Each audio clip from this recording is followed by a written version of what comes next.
it up, Badlands. Explain those Badlands. That's a hell of a name.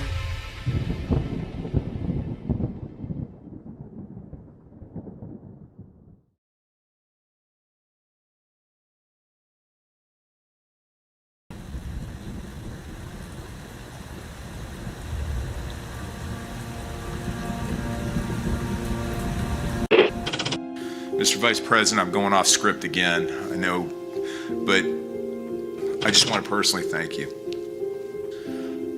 We've been through some stuff.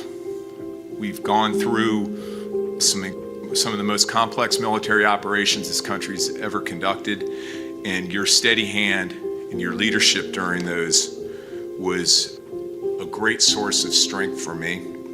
Thank you for your leadership. Thank you for your character. Thank you for your selfless service.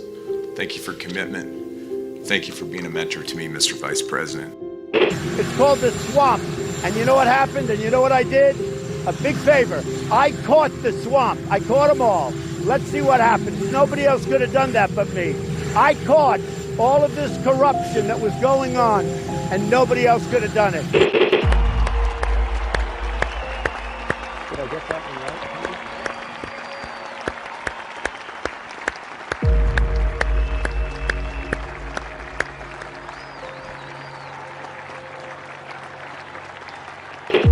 Every 4 years, we gather on these steps to carry out the orderly and peaceful transfer of power.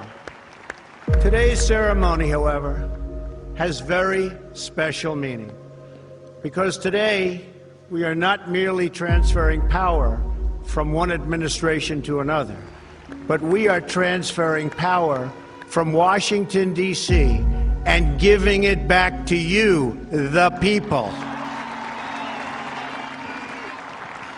For too long, a small group in our nation's capital has reaped the rewards of government, while the people have borne the cost.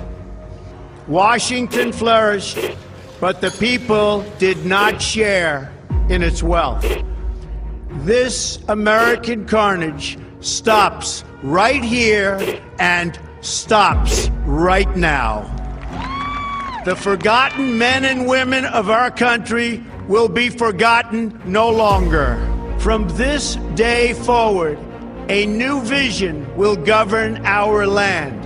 From this day forward, it's going to be only America first. This is a president of the United States who is a danger to the republic. America first. He knows he's an illegitimate president. The oath of office I take today is an oath of allegiance to all Americans. The great Trump recovery. America will never be a socialist country. I will fight for you with every breath in my body.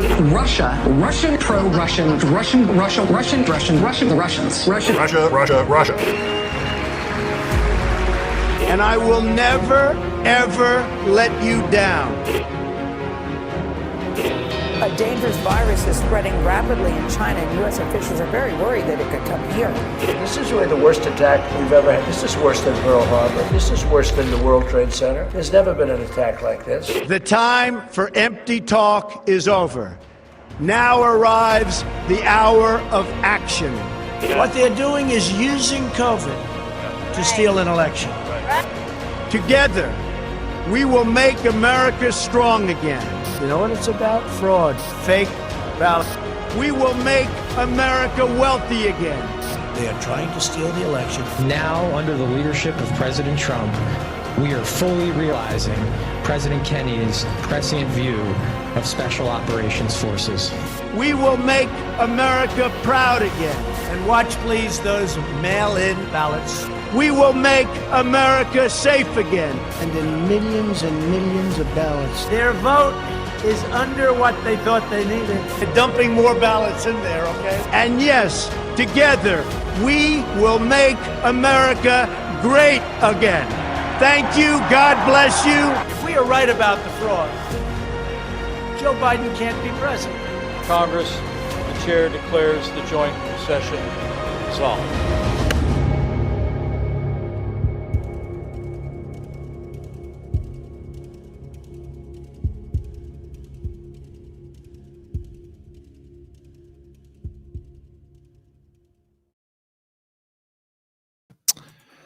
Well, good evening, everybody, and welcome to the Saturday edition of the Devolution Power Hour. And as always on Saturdays, I am joined by Chris Paul.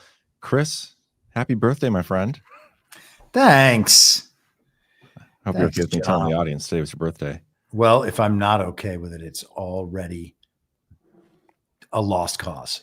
Yeah, you know, I live by the motto or the phrase, better to ask for forgiveness than permission. Yes, but I don't need to forgive you. It's just fine that you said that. Okay, well, good. I didn't get you anything, so I figured a birthday wish would suffice. That does. Maybe I'll bring you a present. Maybe I'll bring you that boomerang that Jules bought you like 2 years ago. That'd be good. Yeah, I'll make sure to bring my big suitcase so that I can return it with me. There we go. Pretty excited about tonight's episode. We haven't had a guest on this show in a while, like an actual non-Badlands guest, and we got one for tonight. And I think it's going to be pretty interesting. And we'll get to that here in a little bit. I think before we do, and before I lay the context to it, I think we should get a quick word from one of our sponsors.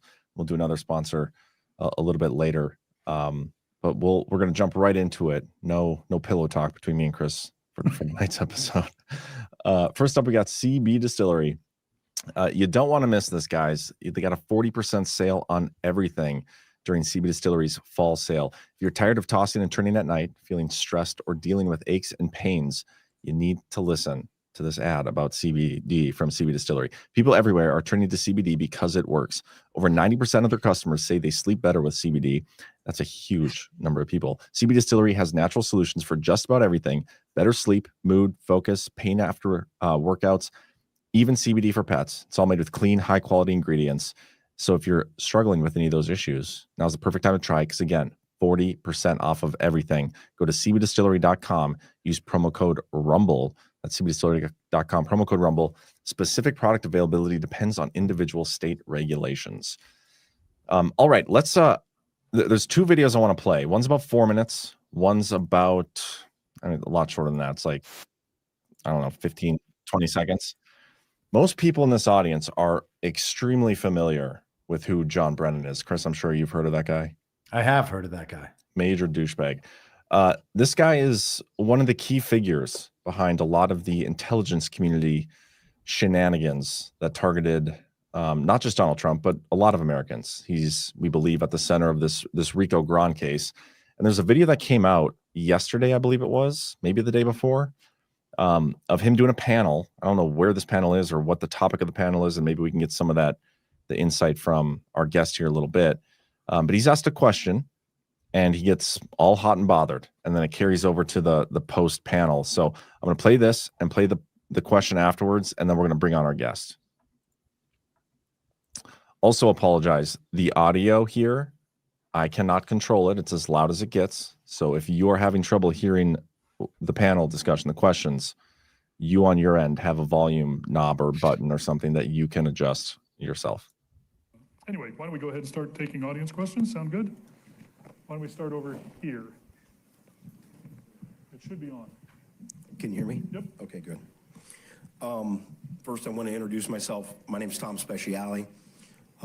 I've been a career intelligence officer for over 20 years, in the military for over 34 years. I recently left the DNI as a senior advisor for Tulsi Gabbard on counterintelligence and security. And in fact, I made many of the suggestions on dismantling some of the things that are being dismantled, and also made some suggestions on improvements, which I'd love to talk to you guys afterwards and get your feedback on, because hopefully it's going to be going to some important desks very shortly. I want to agree completely, Director, with your assessment on Iran being on their heels. We've got to keep them on their heels until they reform. We've got to do that. I disagree on the deep state, only because Trump says it's the deep state, but as we all know, it's really just the entrenched bureaucrats that run the country. I'll get to my question, I will. Yeah, but I want to establish sort of my bona fides on this question before I ask it, because I really hesitated to put you guys on the spot on this in public, but if you're not going to be at the after hours, I got to take my chance now. I was at the DNI when the first ICA was released regarding cyber influence on the 2016 election. I was there, I was working in the NIM, I read it. I also was involved in setting up the principals committee meeting that took place in December that resulted in President Obama directing a more fulsome, because I understand the difference between a cyber ICA and a total whole of government ICA intelligence collection on Russian involvement or influence in the election. And I noticed immediately in the ICA, the second ICA, because I had access to the classified ICA, that there were statements in that ICA that were not supported with the sourcing that was associated to the ICA, specifically that that Putin had directed the action and that Putin had, that the Russians were actively trying to support President Trump instead of just sow chaos. Your question. My question. There was an email that went around from General Clapper to yourself and Hayden. I'm sorry, not Hayden. That's right. Yourself and Comey, etc., that basically said we all got to get on board with this, otherwise it isn't going to work, basically.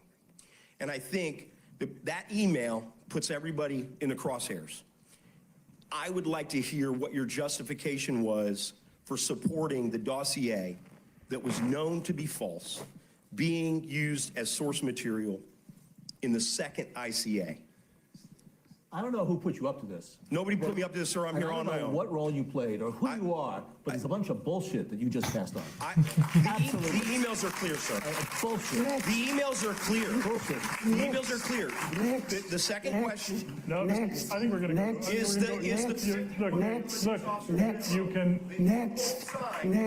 Look, we can talk about it.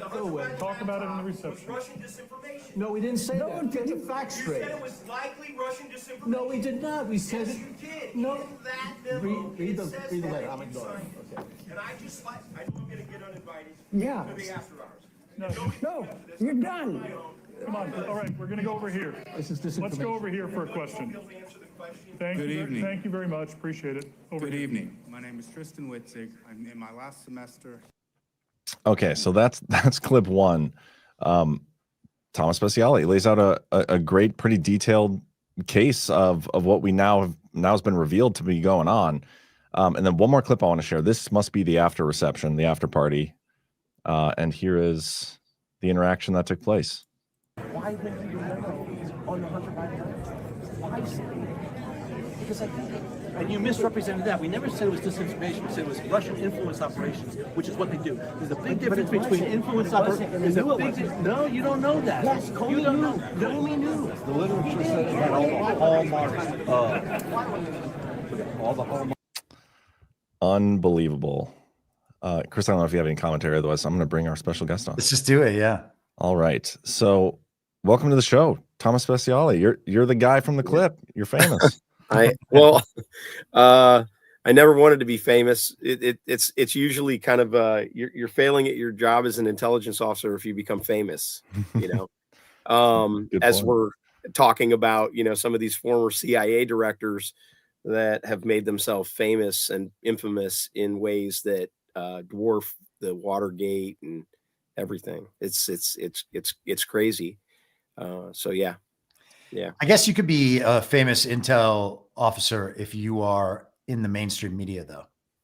Yeah, that's true. Yeah. Yeah, exactly. Like most of them. Yeah. Well, I do want to ask, what kind of panel was this? Where was this? Like, what was the details of them even doing this panel? First of all, it was at George Mason University. I'm on several threads in LinkedIn, and it was kind of an open invitation. And the conference was it was their policy center at George Mason University, but they were going to have Clapper, and it was going to be Brennan that was going to be there. And I had those two questions that I really wanted to ask them directly and get some sort of a record of, because I'm going to use the word travesty because I'm not a lawyer. I once stayed at a Holiday Inn Express, but only Pam Bondi and Kash Patel are going to be able to determine if this is criminal and going to be prosecutable in Tulsi.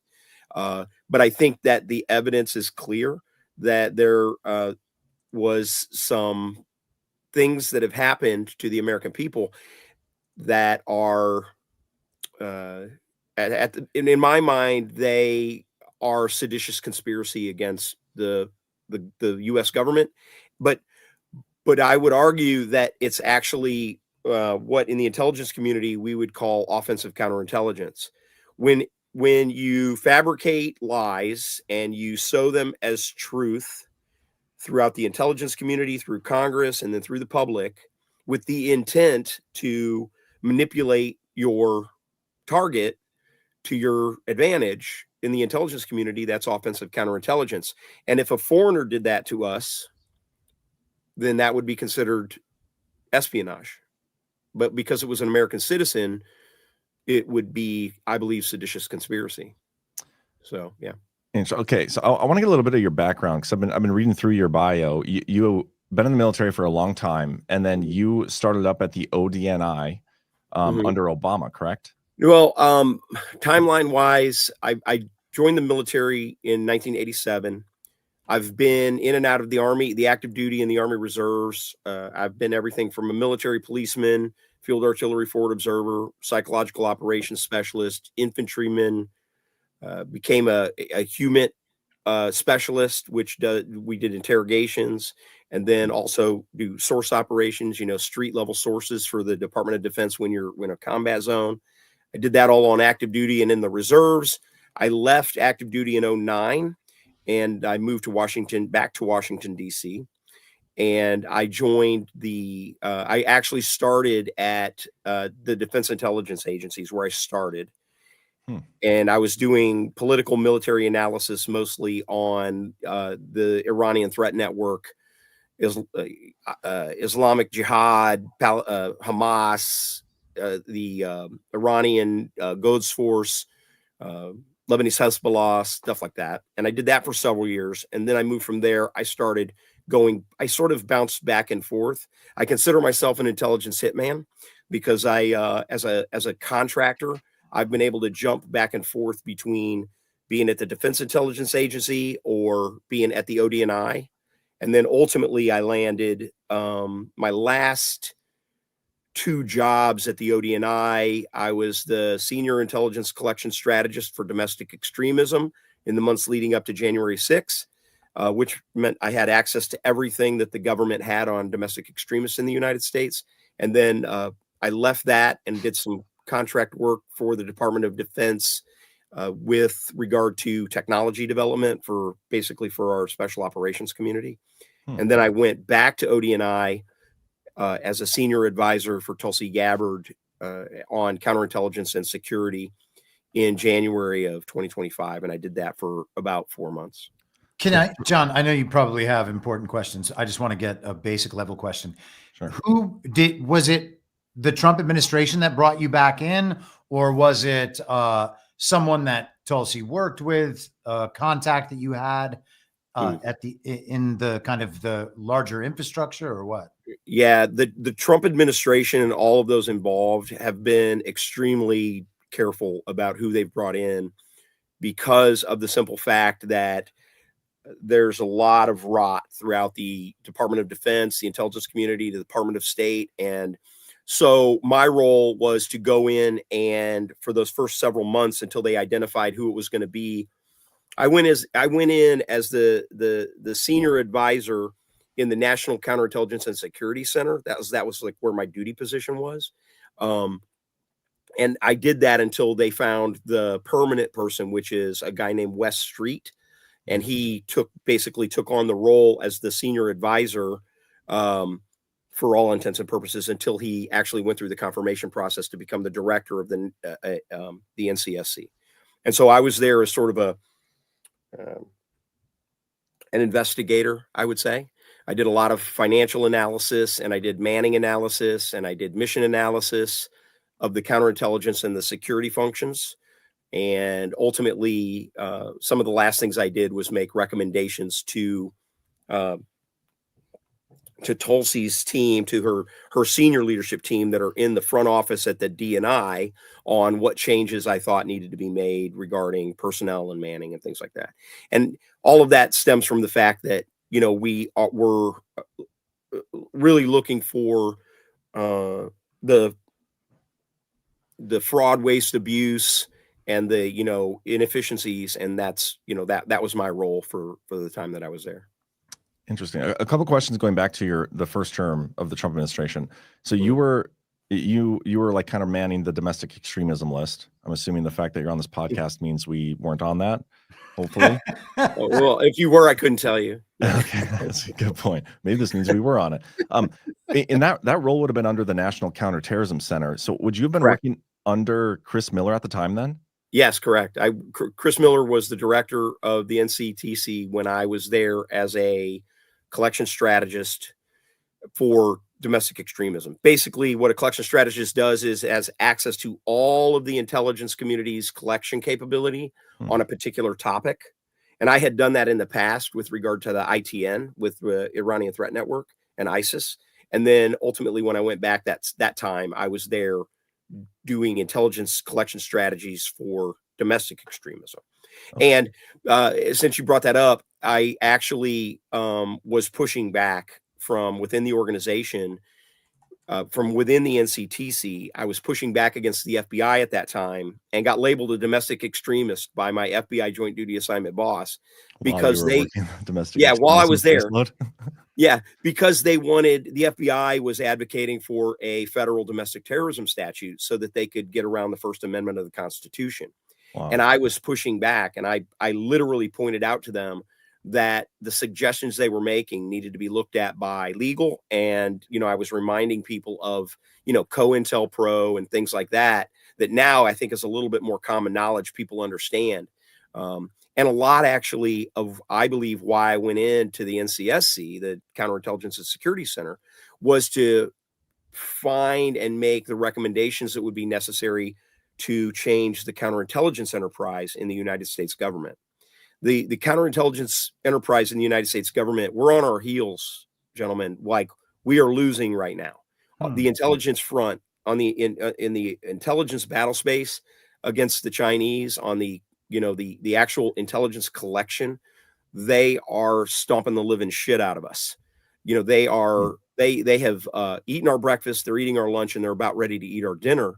And we've got to make some massive reforms. And I think that was a big part of why I went in to the NCSC, was to identify those reforms and come up with possible recommendations for how we could move forward. You mentioned working on Iran and some of these other foreign extremism and, quote unquote, terrorism organizations. And then back here working domestically in the period leading up to the very violent insurrection. Do you find a lot of overlap with the funding and the direction between the foreign aspects of this and the domestic aspects? Because there are theories out there that there were some foreign elements layered into, there's different parts of that January 6th event. There are some that are spontaneous, organic problems being caused by people who were there thinking that they were going to come in and save the nation. And then there's some other stuff that was directed and funded and organized from a much higher level. Is there some foreign overlap, foreign domestic? First of all, I would say, I want to say clearly, as a counterterrorism expert, as a counterintelligence guy, and as a intelligence, expert. I mean, I do not believe, and I don't think anybody actually believes, that what happened on January 6th was an insurrection. Yeah. I think it was not an insurrection. If it was an insurrection, then the insurrectionists would have taken over the country because they were in charge of the Capitol. They would have been done. It would have been a done deal. And I was a witness for the J6 committee. In fact, I think I'm the only national security intelligence officer that was actually interviewed by the J6 committee. And what I had told, and it's one of the reasons I got labeled as a domestic extremist by my FBI Joint Duty Assignment boss at NCTC at the time, was because in a meeting, I suggested to the FBI Domestic Terrorism Task Force that we needed to be exploring potential black swans. We needed to be looking at potential unanticipated events that would spiral out of our control and become something bigger than it was planned. That's a Was black this swan. leading up to the event to J6? Leading up, I actually said that to the FBI Domestic Terrorism Task Force leadership in October of 2020. Wow. And almost immediately after that, I had problems with my FBI Joint Duty Assignment boss. And they tried to run me off the contract, and I was telling them I'm not leaving. I had an EO complaint against the woman, and then ultimately on January 5th, I didn't expect to actually talk about this particular aspect of what I've been involved in over the last several years, but on January, I was also at the time, because I was a contractor, I was also I had run for U.S. Senate in Virginia, and I had been endorsed by Veterans for Trump. And ultimately, I had become a national spokesman for Vets for Trump. So on January 5th, in front of the U.S. Supreme Court, I actually stopped potential agitators from creating an altercation. This is the 5th. This is the day before. I took the day off of work, and I went down to the Capitol on January 5th. I stopped potential violence on January 5th in front of the U.S. Supreme Court.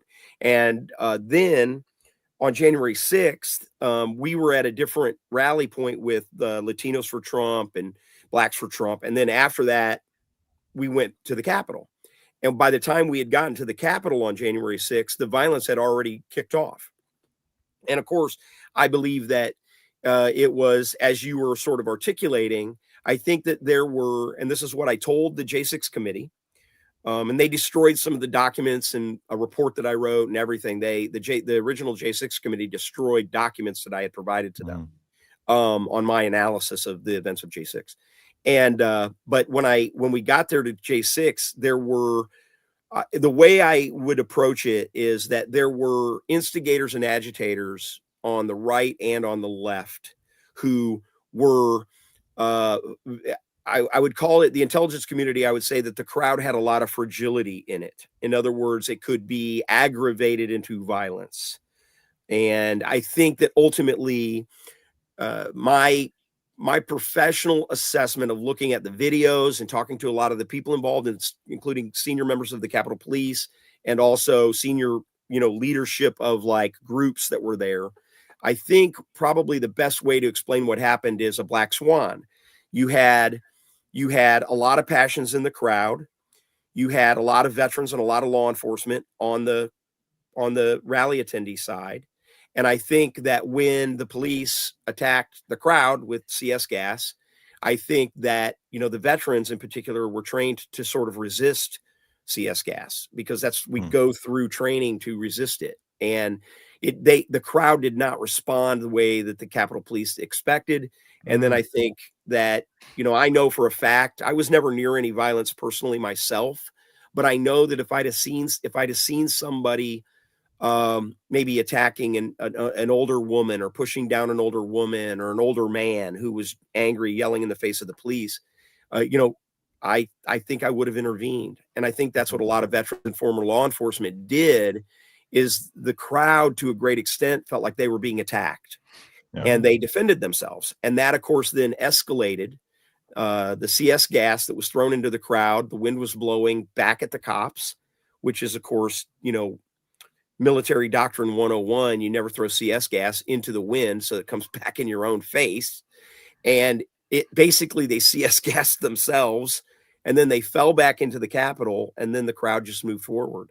And it was I would say that it is probably the singular most tragic day, other than some of the stuff that happened maybe in the 60s, because of the simple fact that I think that a lot of the leadership had been taken off of the board, right? There were just a lot of people running around doing their own thing. And it got out of hand. And I think that, it's a really, it was a terrible day for our country, because I believe, honestly, had Donald Trump not gotten on Twitter and said, "Thanks, everybody, you've made your point, go home," I think that it would have been a different outcome the longer they would have stayed there. But when the J6 committee asked me, "Why did you leave?" I said, "Well, because the president said go home." And you do what the president says. And so, there's a lot of J6 stuff in that I I didn't expect to be part of this particular conversation, but that's sort of my background regarding J6. And That is interesting. I do kind of want to bring it back to more of the ICA stuff, but I have two more brief questions. Your time at the DIA, I'm assuming you were there under Michael Flynn. And then also, did you ever have any run-ins with Rich Higgins in the special operations or counterterrorism world? The name sounds familiar to me.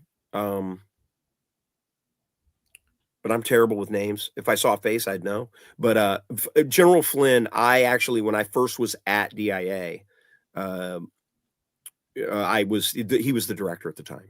Okay. So when I was campaigning and stuff and everybody was going after Trump and Flynn, I would say, I worked for General Flynn. I did. I was working at DIA under the policies that he was establishing.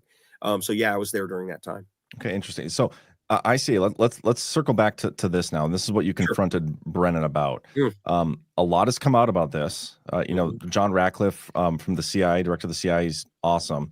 He came out and released an initial report kind of saying like, yeah, there were some lies here. It was a short one. And then ODNI, and it might have been through Grassley, released the full email exchange. And I think this might be the email exchange you were talking to Brennan about. Let me pull this up on the screen. Is this the stuff that was released, the emails? Are these the emails, or have you seen an email that hasn't been released yet? No, this is wait. Go up a little bit. This is what came out on July 25th. The release. It goes through the timeline and that's the release in July. Roll down a little bit. I believe so. Yes. Yeah. That is the email chain that was part of sort of the second sort of batch that talks about the evolution of the cyber ICA that then went into a principals committee meeting. And then after the principals committee meeting became the second ICA. So that's the long chain of all the documents and emails involved in that process. But the actual email I'm talking about is the emails where Clapper emails Brennan and Comey and Rogers, and is saying essentially in that email, we all need to be on board with this. We got to be all one team. And they were specifically talking about the second ICA, because the second ICA had statements in it that were not supported by the source reporting. The specific, two very specific statements were that the Russians had been directed by Putin to carry out the operation. And the second thing was that the Russians favored Trump. And now the important aspect of this is that even though I wasn't at the DNI at that time, I was reading a lot of that reporting because I had access to all of the reporting channels. And it was the presidential election, and there was all this, Russian collusion conversation that was in the public.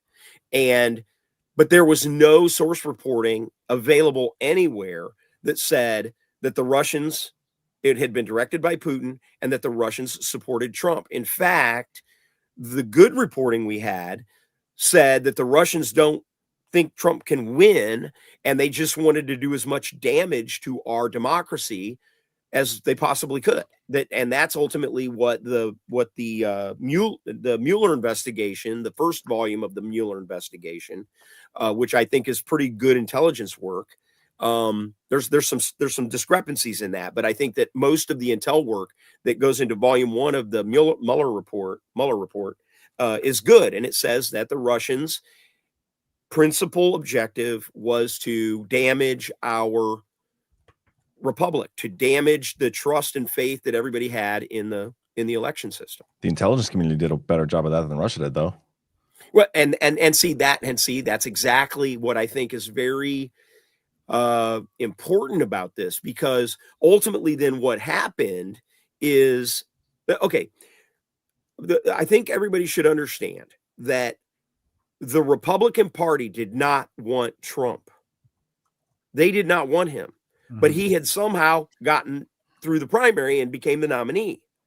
So they would have been happy because people had more control over Clinton. And that's where you had the Lincoln Project and the McCains and all that worked against him. Basically the rhinos that were working against Trump during his first administration. And he squeaked in, guys. He did not expect to win. Trump did not expect to win either. I think he was surprised. In fact, I think recently he did an interview. He did. The Joe Rogan interview is fantastic. The most candid statements Trump says to Joe Rogan is Joe Rogan says, what was it like when you became the president the first time? And he's like, I didn't know anybody. I'd only been in Washington, D.C. a couple of times. Okay. So he really didn't expect to win. He was probably knew he could win the primary, but I don't think he thought he could win in a general election. And then ultimately Hillary Clinton was such a terrible candidate. And then she had the email scandal, you know what I mean? And all this other stuff was going on. And he squeaked in that first time. And by the grace of God, I think God gave us Trump in that first election, because if you recall, go look at the video of the president walking out. And I think he was in shock that he won. And he knew, of course, he had a great plan and he had great people on his team, but that's why it took a long time for him to get spun up and things like that. And so you were at the ODNI while that election took place, right? No, I went into the ODNI and I was looking at my resume, the specific dates of it. I went into the ODNI, I think in November of 17. I was actually working at the Defense Combating Terrorism Center in the months leading up to that. And so, but the election security thing was a big topic in the intelligence community throughout that time. So that's when I read the ICA.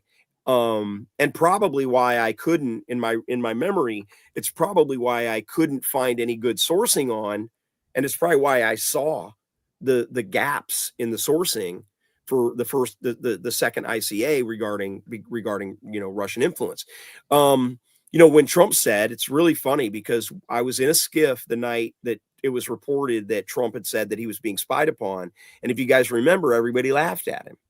They said, you're not being spied upon, blah, blah, blah. And he was like, no, I'm being spied upon. And it was because he had intel people that were working for him that were telling him there is a counterintelligence investigation that's been opened by the FBI on you. And that's the whole Carter Page thing. That's Crossfire Hurricane that we know now was a totally unpredicated counterintelligence investigation to try and stop Donald Trump from becoming the president. Look, guys, here's something that you're not going to probably hear from anybody else. The dossier was used to sow a theme of disinformation by the Democrat National Committee. It was given to John McCain's campaign, the people that were formerly John McCain's campaign team. John McCain walked the dossier into the FBI. Yep. As in the intel community, that would be considered offensive counterintelligence. It's disinformation delivered from a reputable source to try and sow confusion. And so then the FBI got the dossier, and they probably already knew it was coming, because they'd already worked with Christopher Steele in the past and they'd fired him as a source before. So they already knew kind of it was coming. It comes to them under this official, delivery. Well, then the 12333, Executive Order 12333 allows you to do a counterintelligence investigation into pretty much anybody for about 90 days, because you don't really know. Spies are very, they're very slippery. So if somebody reports that you're working for a foreign power, we are obligated to look into it because we got to take no chances, right? But after that first 90 days, it should have been closed. But they found out that the dossier was bullshit. And then they perpetuated the FISAs against Carter Page for all these iterations. They knew it was bogus. So at that point, the FBI became wittingly involved. They became wittingly involved in an OFCO, an offensive counterintelligence operation, that then was leaked to the media. Yeah. And when it was leaked to the media, it went viral on the internet and everywhere that Donald Trump was investigation for. And you had Congress people saying it, and you had, it was everywhere. And that is a disinformation campaign, an OFCO, that was perpetrated by the FBI with the Democrat National Committee against the American people to try and stop Donald Trump from becoming elected in 2016. And it failed. Yeah, you know, our audience, I would say, is uniquely equipped to handle these discussions. We've been all over, up and down, the Spygate stuff, the Russiagate stuff. I mean, everything. We know the finer details. Like, I've read pretty much every single document that's ever come out that's been declassified. I've been frustrated we haven't had any declassification since the Charlie Kirk assassination. I was like getting used to getting, like, every couple of days we get a new batch of documents, which, by the way, I personally think, you know, if you want to briefly comment on the burn bag story we're getting, where like, we're just finding all these documents in burn bags, that's total bullshit in my opinion. There's no way that they left those documents in burn bags just sitting there and not destroy those. I feel like in some form or fashion, maybe you're appropriately equipped to handle a discussion like this because you were there.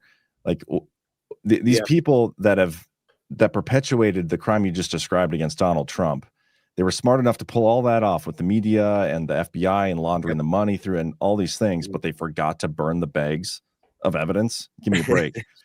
Okay. I it's funny you bring up the burn bag thing because, and I tell people pretty regularly when I'm working in the community and I'm working in the skiff, I sort of swim in TSSEI information. It's like everything you do is considered TSSEI, right? Everything we do. And so a burn bag is just your trash bag to make sure that you're not leaving shit laying around, right? You know, so the janitor, we're really trying to prevent the janitor from grabbing it and walking it off and giving it to the North Koreans or whatever. But the burn bag thing, I think there's probably some truth to the burn bag thing, only because I know how lazy a lot of people are. And so it would not surprise me if emails which have been deleted or documents or, you know, whatever that was deleted was actually at some point printed and put into burn bags. Okay. And then they're specially labeled or whatever. You roll them up, you staple them, but listen, you have to write on the burn bag who that burn bag belongs to. So if they mess that up and they didn't dispose and actually run all those burn bags through the incinerator before they left, before some of these people fled, basically, well, they're idiots because their names are probably on the burn bags or their names are on the emails.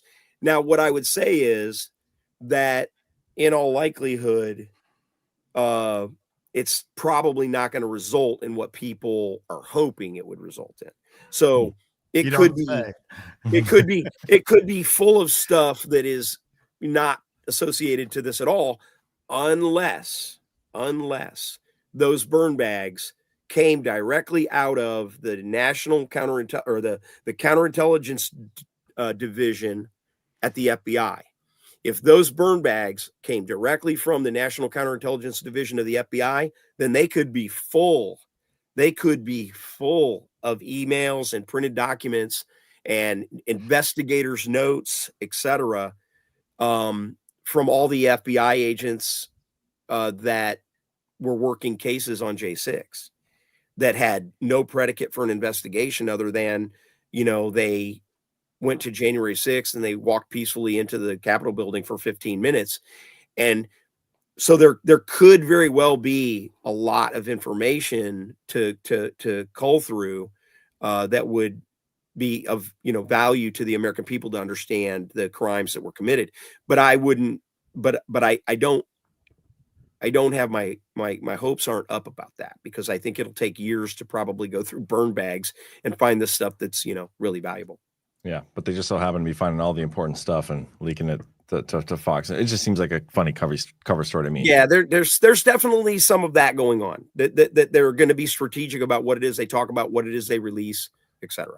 I do want to ask you, one of the things that the ODNI came out with in July, and I'm curious if you have any specific familiarity with this story. There was a whistleblower, and it's this whistleblower here from July 28th. Yep, and he or she, I guess, was at the DNIO, was tasked by Brennan, I think, or Clapper, to go through, you know, looking for Russian interference. And he ended up coming across a bunch of IP address pings. And there's an appendix here. Where is it at? Enclosure 3. And it has to do with what he uncovered and why he thought is like, hey, this looks like what Durham is investigating with Jaffe. but we don't have enclosure 3. It hasn't been released yet. Correct. Did you come across this? Are you familiar with what's in this? No, I don't know what enclosure 3 would be, but I think that based on the way this is written, I think that that's the graphic that he created.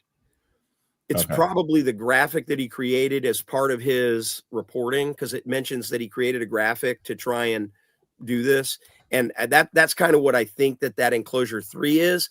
But the more important part of that is, I think, where it says, the more important part of this whistleblower is in the executive summary of the events towards the top, where paragraph 4, it says, I was pressured to alter my views on the 2017 ICA key judgments with the expressed intent by someone that my concurrence was sought to enable, more than likely, listen, that is FBI, to sway the views of the Defense Intelligence Agency.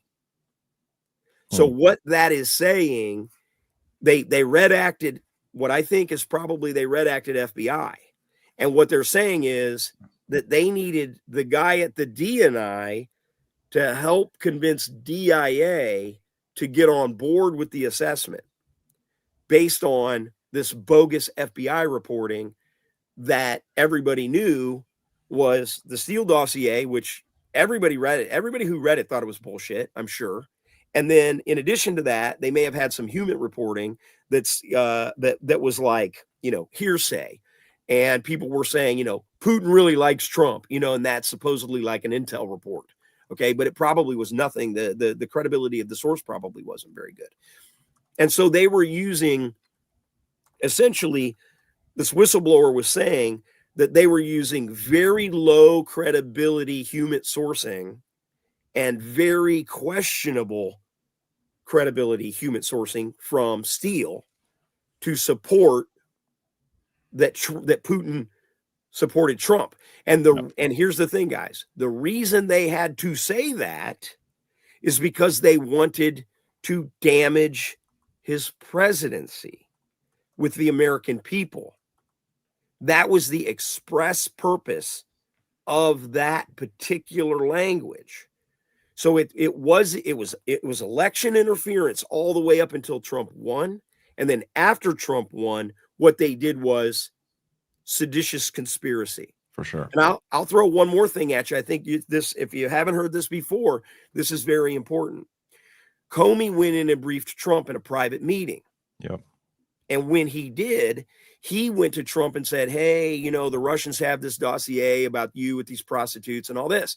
And Trump said, it is a lie. Well, Comey should have immediately said, you're right, Mr. President, I know, because I know that Hillary Clinton's campaign created it. But he didn't. I think he tried to hoover Trump. I think he tried to intimidate Trump, that there was this compromise material, and Trump didn't bite. Trump didn't buy it because he knew that they didn't have anything on him, because there's nothing to have. And so that's what probably caused Trump to say, I'm done with this guy because he's lying to me. And then, of course, they had to get rid of Michael Flynn, gentlemen, because Michael Flynn would have immediately gone and said, I want to see all the source reporting. And then it would have been blown right away. So they had to get him out of there as quick as possible. So one more question, and then Chris, if you have any more as well. A lot of us have been following this stuff since 2020 and beyond. We're kind of waiting for accountability, and you were in the ODNI with Tulsi Gabbard for a couple months at the beginning. She's the one that's been coming out with a lot of this D-class stuff. She's involved with the Rico Grande conspiracy situation that we're discussing, or that's what we're calling it. Are you aware with the investigation, the strike force that's going on? Are you aware of any of the finer details? Anything that you can tell us that may not have been public? None that I can talk about here. But I will say that they are very serious about having accountability. Okay, I've been in communication with the weaponization folks at DOJ. I've been in communication with the folks at DNI, and they want what we have to be very, very careful about. It's very important that we have a restoration of the rule of law, not revenge. We have to have restoration where we're building faith back with the American people by going through the correct process and not doing something that would fail. I think that it would be a mistake to try and prosecute people if we can't actually convict them. If we fail to convict them, then I think that it'll hurt. If we fail to convict them, it'll look like revenge. And so we have to be successful, and the American people have to believe in the outcome that the Trump administration restored the rule of law and didn't weaponize the justice system against his political enemies. He weaponized the legal system worked the right way. Sure. In order to hold people accountable. You guys, one of the things that I try and get a lot of people to understand is that technically, if you leak classified information, and you just, let's say you have a conversation, you talk about classified information with your spouse, or it somehow gets on the internet or whatever, but you're not really trying to do it to harm the country. It's just a mistake. Usually the worst thing that can happen to you is you lose your security clearance and you get fired, right? Because they can't take it back, and they do the investigation. It wasn't on purpose. It's really hard to prove espionage where somebody was doing it deliberately, unless you catch them doing dead drops and tradecraft, right? Mm-hmm. And so because of that, seditious conspiracy would be a really, really difficult thing to charge on some of these people that are the lower hanging fruit. And that is why those two questions that I asked Brennan were so important, because the first real question was, based on this email, it puts you in the crosshairs. How do you justify using this faulty intelligence in the ICA? Tell me what your justification was. He's got no answer. The second question is, why did you sign the memo? Why did you sign the 51 intelligence officers memo? The reason that they signed it is because they wanted Biden to win the election. They were doing it for election interference purposes. They knew the Biden laptop was legit. That's the same reason that the FBI went and talked to Twitter and Facebook and Google about the amplification of the Hunter Biden laptop. Those are election interference things, guys, as we all know in this room. But here's the thing. The difference is I do this for a living. And those of us in the community, like this whistleblower, we saw this. And we have been yelling from the rooftops within the community to try and get it rectified without further damaging our country. And, we did. We were successful because Donald Trump is the 47th president, and we are going to have a restoration of not only the rule of law, but we're going to have a restoration of faith in our country and that in our government. And I believe we're going to put our government to a great extent. And I've been working very hard to try and get in particular changes with the intelligence community that will make the American people feel safe, that their constitutional rights are protected, as well as we are going after our enemies, and we are not going after American citizens like the FBI has been able to do really for the last 70 years. Sure. Chris, do you have any questions? Well, yeah. You talked about them going after American citizens. I guess part of the unfortunate aspect that we are dealing with now, having spent our entire lives in a society that is legitimately infiltrated by the enemy to the point where it has become indistinguishable. There are institutions of our government that are controlled by the enemy, that are created by the enemy. All of the laws and the rules and the regulations, the restrictions for those organizations are the enemy's doing, and they still have their personnel in these offices. So when you come in as an outside administration who's battling back against this global enemy. You can put your good people in there, and they are going to end up going after Americans because it's just how the system has come to be.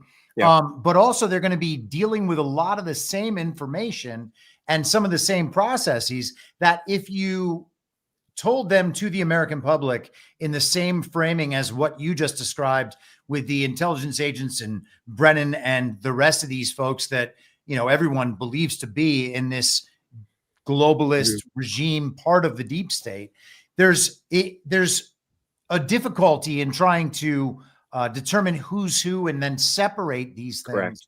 Correct. Yeah, it's hard to just say, well, this person did this activity is bad, this activity should be punished. And it's like, wait a second, well, was the person doing that to counteract the infiltration, or are they doing it to advance the infiltration? And so I just wanted to. Yeah, you're right. I think here's what I would say, that they hated Trump so bad they were willing to break the Constitution to get him out. Sure. Okay. Our fellow American citizens, in some of them in my community, okay, were willing to break the Constitution to stop Trump from essentially revealing the corruption within, right? Because they like the status quo. They like the status quo. And the status quo, everything kind of moves along and everybody's happy, right? And there's no turmoil. And Trump was a change agent. Nobody wanted him to win the first time. He came in, he was a change agent. They were able to figure out a way to cheat him the second time through all this stuff we've been talking about. But here's what I would tell you guys to give everybody and hopefully give your listeners some hope. The system worked in the end.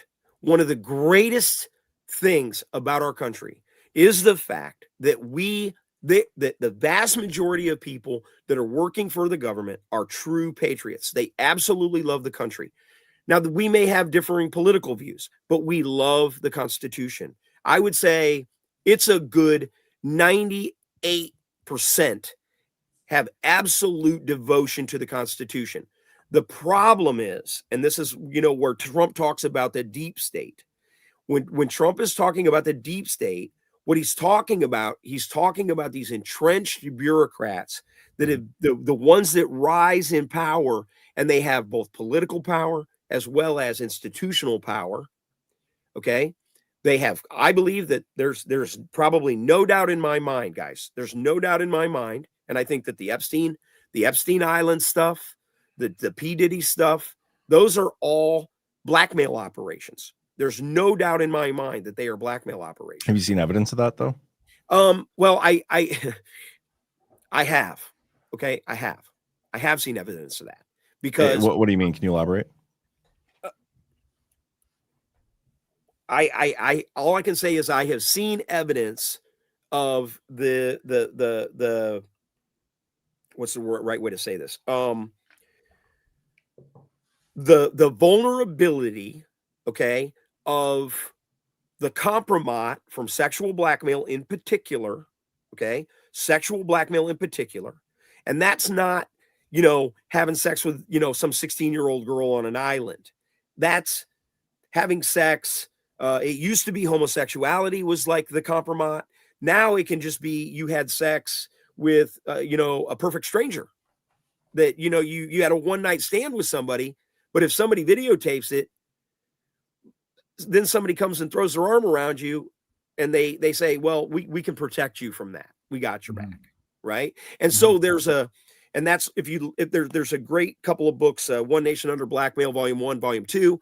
It's all about this. And it's all about essentially the blackmail operation that the intelligence community in collusion with the organized crime has been doing for decades.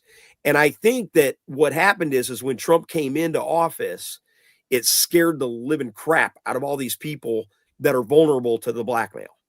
Right. And so, yeah, I have seen evidence of it. But what I was going to say is that Trump is trying to change that. He's trying to change that. And that upsets the apple cart for all of these intelligence organizations around the world, because the Russians do it, the Israelis do it, the Chinese do it, the North Koreans do it, the Iranians do it. Everybody is doing this political compromise all around the world. And so they then use it and have leverage over politicians. I want to kind of narrow in there, because the Epstein compromise, like that's been built up to be this almost this animal of its own. Like a lot of social media figures promoted that as this one specific thing. A bunch of elites, powerful political elites have been raping children. There's videos of it, all these things, and this blackmail operation. Trump has never once pushed that, but yet that's been one of the most politically damaging things thrown at him this term by a lot of conservative ink and the mainstream media and politicians like Thomas Massey, who never once talked about Epstein and now is the champion of Epstein victims on social media. It's been this weird like thing. And so when you say that you've seen evidence, have you specifically seen Epstein evidence, blackmail evidence? Or look, here's what I'll tell you. Okay, if you go look at the Epstein documentary, at the Epstein documentary on Netflix. I have. In the Epstein documentary, Alan Dershowitz defended him. Yep. If you look in the background on Alan Dershowitz's wall, there's an image from Menachem Begin thanking him for his service to Israeli expats all around the world.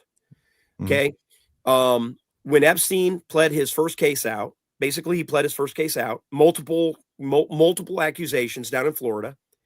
Before he went to get charged, he met with some government officials across the street and then walked in, pled guilty to one solicitation charge, and walked back out, and then had a cushy prison sentence. Okay. The only way that happens is if you have an affiliation with the U.S. government. That's the only way. Then you've got evidence of some kind, or you've got information of some kind, or you're working for somebody. Yeah, working for the CIA or FBI. That's the only way that can happen. So, or working for Mossad, and Mossad is running the operation jointly with CIA or FBI. The Jews. Yeah. Sorry, I've got a bunch of clips loaded up whenever we talk about Mossad, I have to clip. Okay, got it. Okay, got it. I understand. Okay. But again, I hate to hammer you on this, but I feel like I have to, because this has been such a hot topic between us and our audience. Have you specifically seen the Epstein blackmail material? Not like, okay. No, because that information, that information would be in the hands of the FBI only. Okay. But here's the thing, guys. Here's the thing that's important. The FBI also runs the counterintelligence division. Okay. So it's not just criminal. They also run the counterintelligence division, the domestic counterintelligence division. So anything foreign intel that's going on in the country is the FBI's bailiwick. Okay. That's not just, sexual assault on a bunch of, young girls. That's not. It's more than that. It has to be. Otherwise, we wouldn't be having these conversations, and he wouldn't have, ended up dead in a prison, or not dead and somewhere else. I don't know. Yeah. Okay, but it's morale. It's pretty wild that two security guards both fell asleep at the exact same time. Okay, it's pretty strange to me. It's just very strange. Yeah. Chris, any final thoughts or questions for our guest? I would just ask you what you were thinking when John Brennan was like poking me in the chest. Oh, yeah. Thank you for asking that. Okay, because I've been wanting to get this out, but I need to get it out on a platform where it'll resonate a little bit. Want to get it off your chest? What happened is, first of all, I didn't expect for any of this to happen, guys. Like, I literally went there as a private citizen who really knows the issues and wanted to kind of get the answers, right? I wanted to get the answers. I wasn't, he thought I was working for somebody or whatever. No, just me. And after the first question, they called in the cops. On you? Okay? Because of my question. Because you have First Amendment rights to be arrested. Yeah, look, of course. No, they were cool about it. But I went over and talked to the moderator person, the people running it. And I said to the cops, I said, you guys want me to leave? I'll leave. I'm happy. I already got my answer. At that point, I was pretty happy. And they said, no, you can stay. And I was like, okay. So I went back in, sat down, finished the conference. so I was already aware that they felt that there was a potential danger for him, and I'm very conscious of, these people, they do, some of these people do have death threats and stuff on them. They don't know who I am, right? They don't know. These cops don't know. And so then when I went to the reception afterwards, I left Brennan alone for at least 30 minutes. I didn't go up to him right away. I let him he was milling around. I let him talk to everybody else. I was being very respectful of it. And then I waited and I walked up and I stood patiently, and I had nobody videotaping me. I went, solo. I had nobody videotaping me. I approached Brennan because I wanted to ask my second question, and I did, and I confronted him. And right directly behind him, standing against the wall off camera, was the cop. So I knew I wasn't going to be acting all crazy, right? Mm-hmm. And so when he starts poking me in the chest and acting all crazy, I knew I had him again, because I saw a guy to my right who was videotaping me. And I knew if I could get that videotape, it would be gold. And so that's why when I turned around and I smiled, the guy that was videotaped, total stranger, had no idea who this guy is. And I said, "Can you send me that video?" And he sent me the video. So yeah, so him hitting me in the chest, I knew, I'm an interrogator by trade. I knew that I had gotten through all his defenses, and he was vulnerable, and he was scared, and he knows they're coming after him, and he was panicked, and I had him. Do you think that there was any it seems like he's trying to make a distinction between Russian disinformation and a Russian influence operation. Is there an important distinction to make there? I mean, I guess you can kind of say they have slightly different definitions, but the Russian influence operation would have been a disinformation operation. No, you can't, because the problem is that they knew the Hunter Biden laptop was legit, and they were already trying to get Facebook and Twitter and everybody to tamp down on it.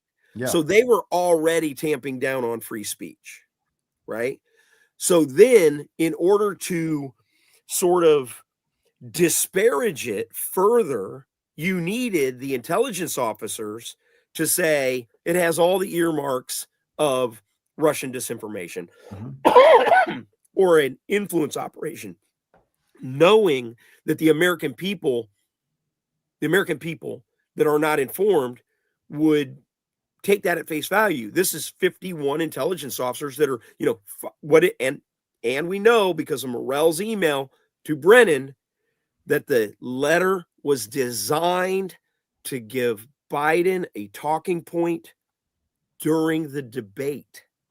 So now you have a deliberate collusion in a debate for the president of the United States between political and intel to try and sway the American people. That's OFCO. Yeah, and media, because they ran that through I think Politico and Natasha Bertrand, right? Correct. And correct. And another thing too that's important to remember is that memo. This is crazy to me, guys. This is the craziest shit I ever heard. That memo got pre-pub approved by the director of CIA in one day. Yeah. 2.5 months.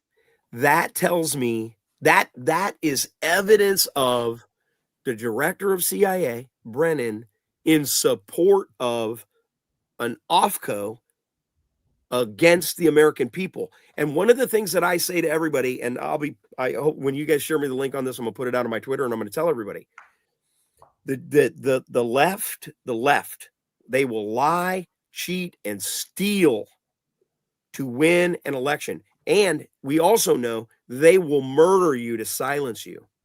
Okay. And they will celebrate and then go and denigrate your grave. Okay. These people will do anything to win. But at this level, you're talking, this is a whole nother game. This is seditious conspiracy against a president in 2016 who was elected. And then this is an intelligence operation conducted by the intelligence community and the FBI against the American people.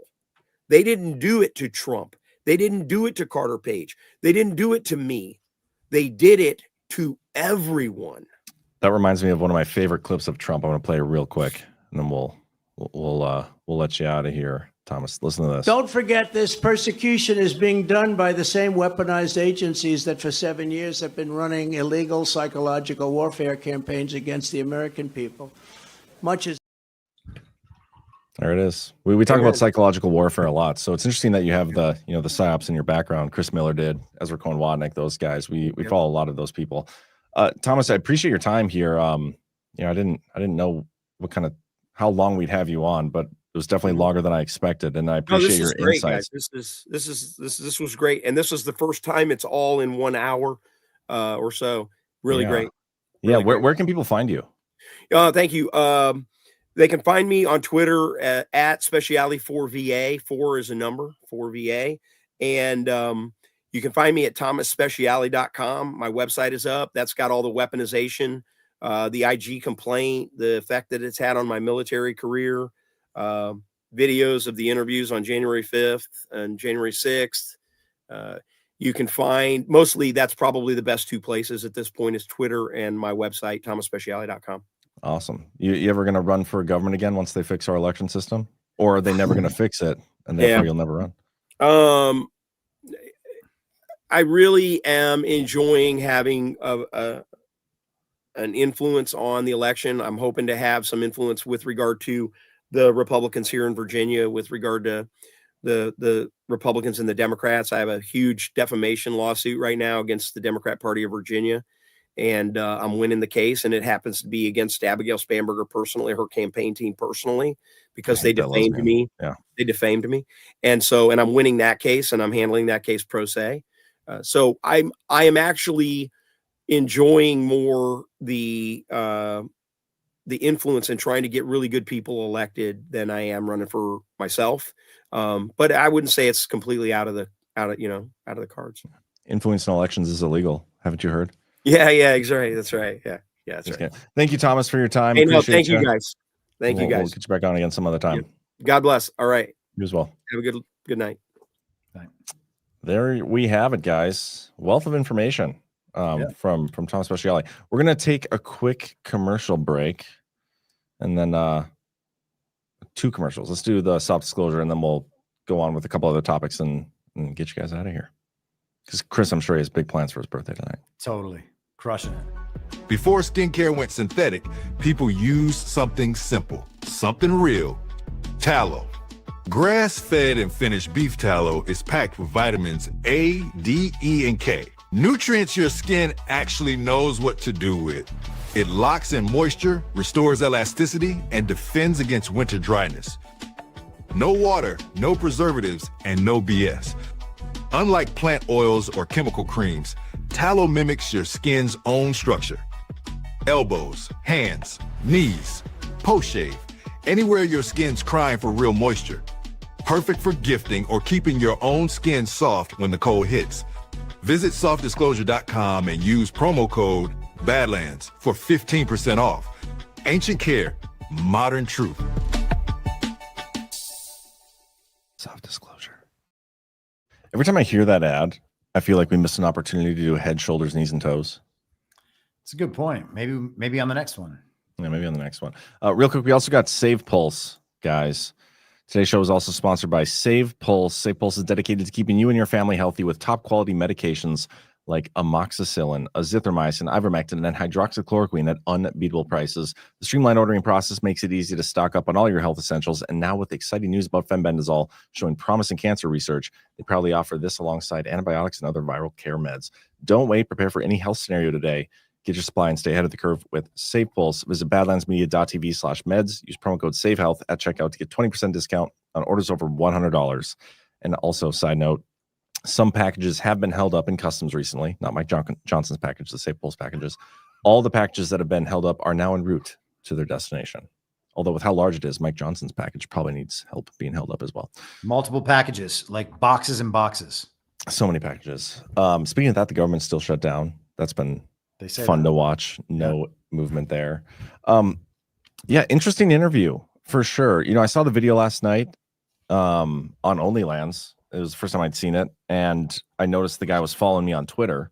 It's like, holy cow, this guy, I mean, let's see if he'll come on. And he said he'd want to come on, and I don't think we got quite to the specifics of the stuff that I wanted to. And the guy's a wealth of knowledge, wealth of experience. Little long-winded, like Bernie Brett, I would say, but but it was good stuff, and he's connected to a lot of different areas. Like the worked under Chris Miller, involved in the J6 stuff, got experience with the ICA stuff. I mean, all over the place. That was an interesting one. It was, yeah. Well, I'm just gonna have to listen to it again and think about it. Yeah, definitely. But there are a couple other topics that I thought we could get into. Patrick Byrne basically disavowed Ghost to Base Patrick Henry today, and I'm wondering if we should just drop him from the network now. I think he's in the chat. Did you see that? That was ridiculous. That Ghost is? Yeah. I mean, but they've been pushing the Venezuela thing for a long time. You have to wonder so there's clearly an effort to push that Venezuela thing, and some of it was exposed at the beginning of the week in this long article from Unheard. Did you see that this week? I don't think so. So this is it. Unheard, I guess, is a British outlet, but they're super based in red pilled and occasionally have good interviews and whatnot. But how Miami hawks hijacked Trump's foreign policy, and talks about how they've long dreamed of toppling Maduro. And so this is about some of the prominent donors and political figures in Florida who were, according to the article, kind of working through Rubio to go after these Venezuelan interests and topple Maduro. I mean, we've been talking about this now for a couple of years on this show. They've been trying to get rid of Maduro for a long time. Global banking entities, energy companies, global philanthropists, Soroses of the world, that sort of thing. They've all been trying to get rid of Maduro for a really long time, trying to incentivize him enough to allow them to have, quote unquote, elections earlier than they're supposed to, so that they can then build out these election organizations, steal elections, and then broadcast to the world, hey, we won, Maduro lost, now he has to go. And then when he doesn't, they have the argument for going in. And so this stuff's been building for years now. So they come out and they expose that there's this influence network in Florida all about trying to get rid of Maduro. Miami Herold, just a couple of days ago, they're the ones who come out with the unnamed sources from the Trump administration that Trump is about to strike Venezuela. We get Tucker Carlson doing the long monologue, and then that was interesting. Colonel McGregor about striking Venezuela. And now you've got the other side of it from Tucker, from McGregor. And, they're talking about this Maria Corina Machado lady, who is clearly the pawn of the globalists who's being put in there, unless she's a secret white hat, guys, but there's a lot of people committed to her, including General Flynn and Patrick Byrne. And so I don't know where they're coming from on that. I think we all have pretty good reason to believe that that's going to link into whatever the op that is going to be run after these fake elections, talking about Dominion, talking about Smartmatic. I think all of that stuff is about to come back into play. And so maybe trying to soften the ground for that. I don't know.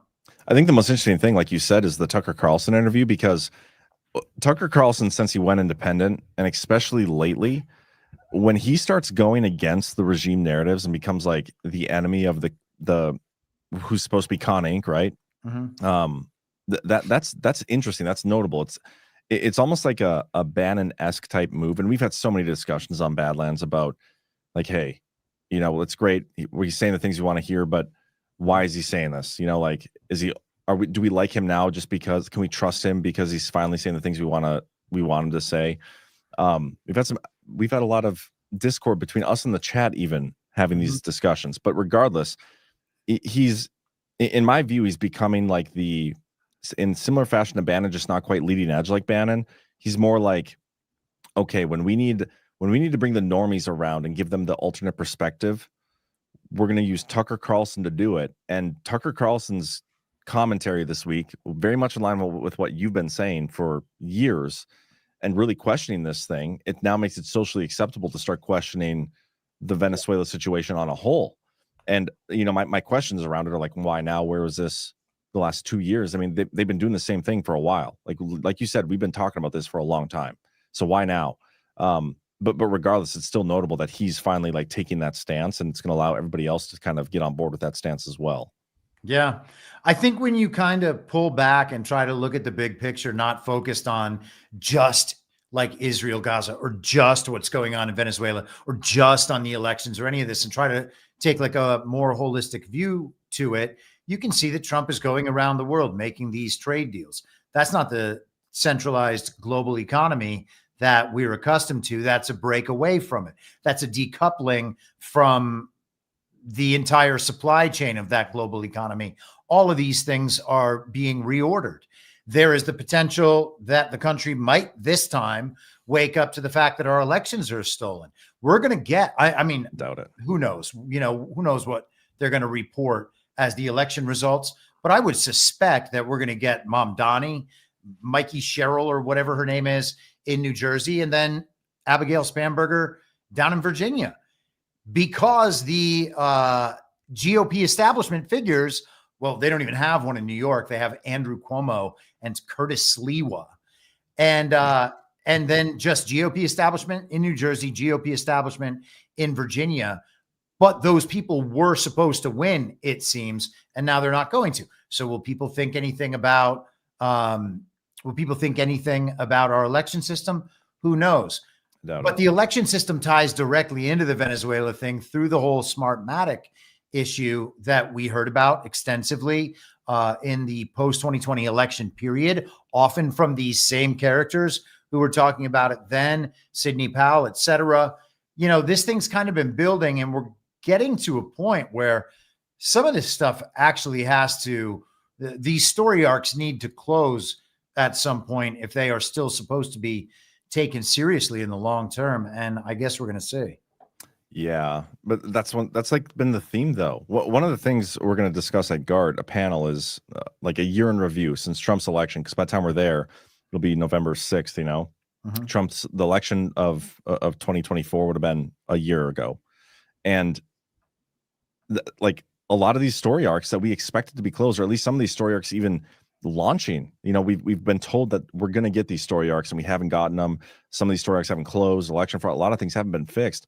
I want to have an honest discussion about where we're at right now in terms of where we expected to be with Trump back in office at this point in time. And I think it's, if you would go back to when Trump won the election, like you think back to our election coverage that night, it was such a, that was a long day, but that was such a fun day. Like we had a great time with that election coverage. Trump unexpectedly to us, I think, was allowed to actually win the election. And then knowing that fact, I expected a lot different outcome in the first year or so since then than we've gotten so far. But you're absolutely right. The story arcs need to close. Like some of these, there's every single one I feel like is still open. I can't think of a single story or story arc that has actually been closed yet. Not a single one. If anything, we get more opened on the way. Like the Fort Knox gold thing. I keep thinking of that randomly in the shower. Like, hey, we were told we were going to go and audit Fort Knox when haven't addressed that since. Like, what's going on here? There's a lot of situations like that. So the audience knows you wash your body with gold bars because you make $500,000 a month. Yeah, it makes so much money. You wouldn't even imagine. So it's gold bar soap. Sorry. You're absolutely right. That's why I think of Fort Knox every time I shower. But do you know what I mean? Like there's so many, it's literally every story arc that's still open. Yeah. And that's what's so ridiculous. For a decade too. I mean, we just had a conversation about Russiagate and Spygate. Yeah. And that was 2015 and 2016. He underestimated our knowledge on that too. Like he was like, I'm going to tell you something you never heard before. How dare he think that we're just weirdos on the internet doing shows from our own houses? Bro, we talked about that like 3 years ago, some of this stuff. Yeah. But I mean, that's never seen the show. It's fine. Yeah. But that's a credit to you guys in the audience because we've like a lot of this stuff, we've been waiting for resolution to some of these topics since 2021. That he's like, let me tell you something you never gonna heard before. That's like it's some insight to the normie battle space. I love that he actually used the word battle space, but then never heard of Rich Higgins. That was what the hell, bro? But you know what I mean? Like the normies, the normies. If you would have said that to like a normie podcast, whatever that even looks like these days, Ben Shapiro maybe. Well, maybe not him, but anyway, it doesn't matter. They'd be like, oh my god, that's crazy. I'd never heard of that before. Well, also they're just conditioned now by Fox News to think that every word spoken about the deep state is a shocking discovery that we all need to just like pay all our attention to at all times. I know. It's all reruns, just the news. It is all reruns. Every bit of it is reruns. By the way, did you what do you think of there's a question. I was going to talk about the China stuff. There's another story that we were keeping an eye on. I can't remember what it was. Let me check my tabs. I mean, the China thing, the nuclear testing. Curious what you think about that. Trump said he's going to go back into nuclear testing. He threatened Xi before the meeting, goes in there. They kind of like come away with another pause on the export controls that nobody even knew were a thing up until a month beforehand when Trump threatened. He's like freaking out about it anyway. Like that was ridiculous. But as these cycles play out, a number of the views that we've been conditioned into believing over the course of our lives are being unwound and then reversed. 5 years ago, everybody was certain that Israel was our greatest ally and this important, quote unquote, democracy in the Middle East that was keeping us safe from the Muslim horde. And very few people believe that now. That is a big, big deal. Same thing with Russia, same thing with China, same thing with North Korea. We're going to probably get there with Iran. We're on the way to getting there with a place like Venezuela. And all of these so-called pariah states around the world who don't toe the line with the global regime, or the infiltration there is in the process of being removed. Those countries that have always been communicated to us, these are our enemies, that stuff's going away. The stuff with the institutions in our corrupt and illegitimate federal government, people are starting to realize, oh, hey, wait, something's wrong here. All these people that were saying Trump is tearing down our institutions, well, they're actually part of really corrupt and unconstitutional institutions. And so I think that, the reruns are having what I believe to be the desired effect. Maybe that's not the desired effect. Maybe they're just supposed to keep everybody in that cycle. If that's the case, they're losing on that, and that's great. But the winding down of the China stuff, especially of the nuke stuff, and Trump has said multiple times, I'm just saying if they test nukes, we're going to test nukes. If he knows they're definitely not going to test nukes, because that's impossible, then he can just say, yeah, well, we're going to do it if they do it. Like if they do it, we're definitely going to do it. If they don't do it, well, we're not going to do it either. But if they do, if somehow they do that thing, then we'll do it. It's like we're going to fly back to the moon because China and India just landed their little pods on it like a year ago or something. Did you see, by the way, in Sean Duffy's new NASA commercial that they have a picture of the new lunar lander, and now it's just gold tinfoil wrapped over slightly thicker shower rods? No, can you find it? Do you have it? Or is it just on his Twitter account? Well, the video is on there, and then it's like 30 seconds in that you get to see the picture. Yeah, you'll have to. I'm almost there. I think I'm almost there. Damn it, I'm not almost there. Take your time. It's okay. All right. But I think you're right. The nuclear testing thing, though, it wasn't necessarily, it was a threat he made before the China meeting, but I think it was more so in response to Russia, because Russia supposedly has been using, and this is a story that came out of Kyiv, they've been using nuclear capable missiles in Ukraine. Also, I thought it was interesting that they are going to talk about Trump and Xi said that they were going to work together to handle like the peace situation in Ukraine and Russia, which I thought was notable. I don't know if they've They've explicitly said that before, that they were going to do that together. But I thought that was notable. Okay, here's the post. I was just stalling until you found it. What we need is a permanent NASA administrator, someone whose last name rhymes with Fwost. Yes. Yeah. So this is the video released this week. Is that him, Duffy? I guess. What is this? I'm Secretary Sean Duffy here in Sydney, Australia. This is like that's a drone that shot that. This is like an intro to like a TV show. Yeah, it looks like a hotel commercial. Or like a real estate show. Yeah. What are one of those where they go and renovate old properties? No idea. Whatever. This looks like it's The Bachelor. That's what it is. It also kind of looks like The Apprentice, or like one of these lifestyles of the rich and famous that they would have shot for Trump back in the day. Hell yeah. A productive week here leading the U.S. delegation at the IAC, the largest space conference in the world. I'm here making sure we keep America first on the final frontier. From meeting with global space leaders to the booming commercial space industry, we're all united behind one effort, Artemis. I bet Quas was here. Yeah, that would be interesting. Well, we'll have to ask him. We'll ask him this week. We're going back to the moon in 2026. 3 Americans, 1 Canadian. Is the female the Canadian?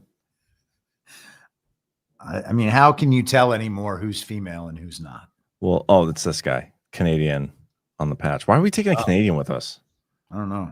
That's maybe bullshit. We need to leave. Maybe we need to leave someone there so that we can have someone stranded in space for Elon to rescue again.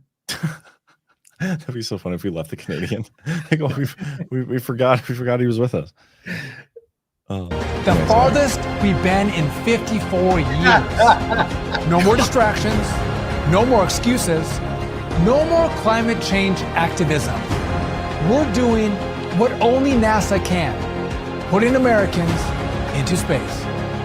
Our mission is clear: human space exploration, inspiring the world to the moon. There it is. What in the world? Hold on. There First of all, like, is he running for president or something? This seems like a campaign ad. This does not seem like a we're going to the moon ad. But what is that? I feel like me and my kids can make this tomorrow. Yeah, you could.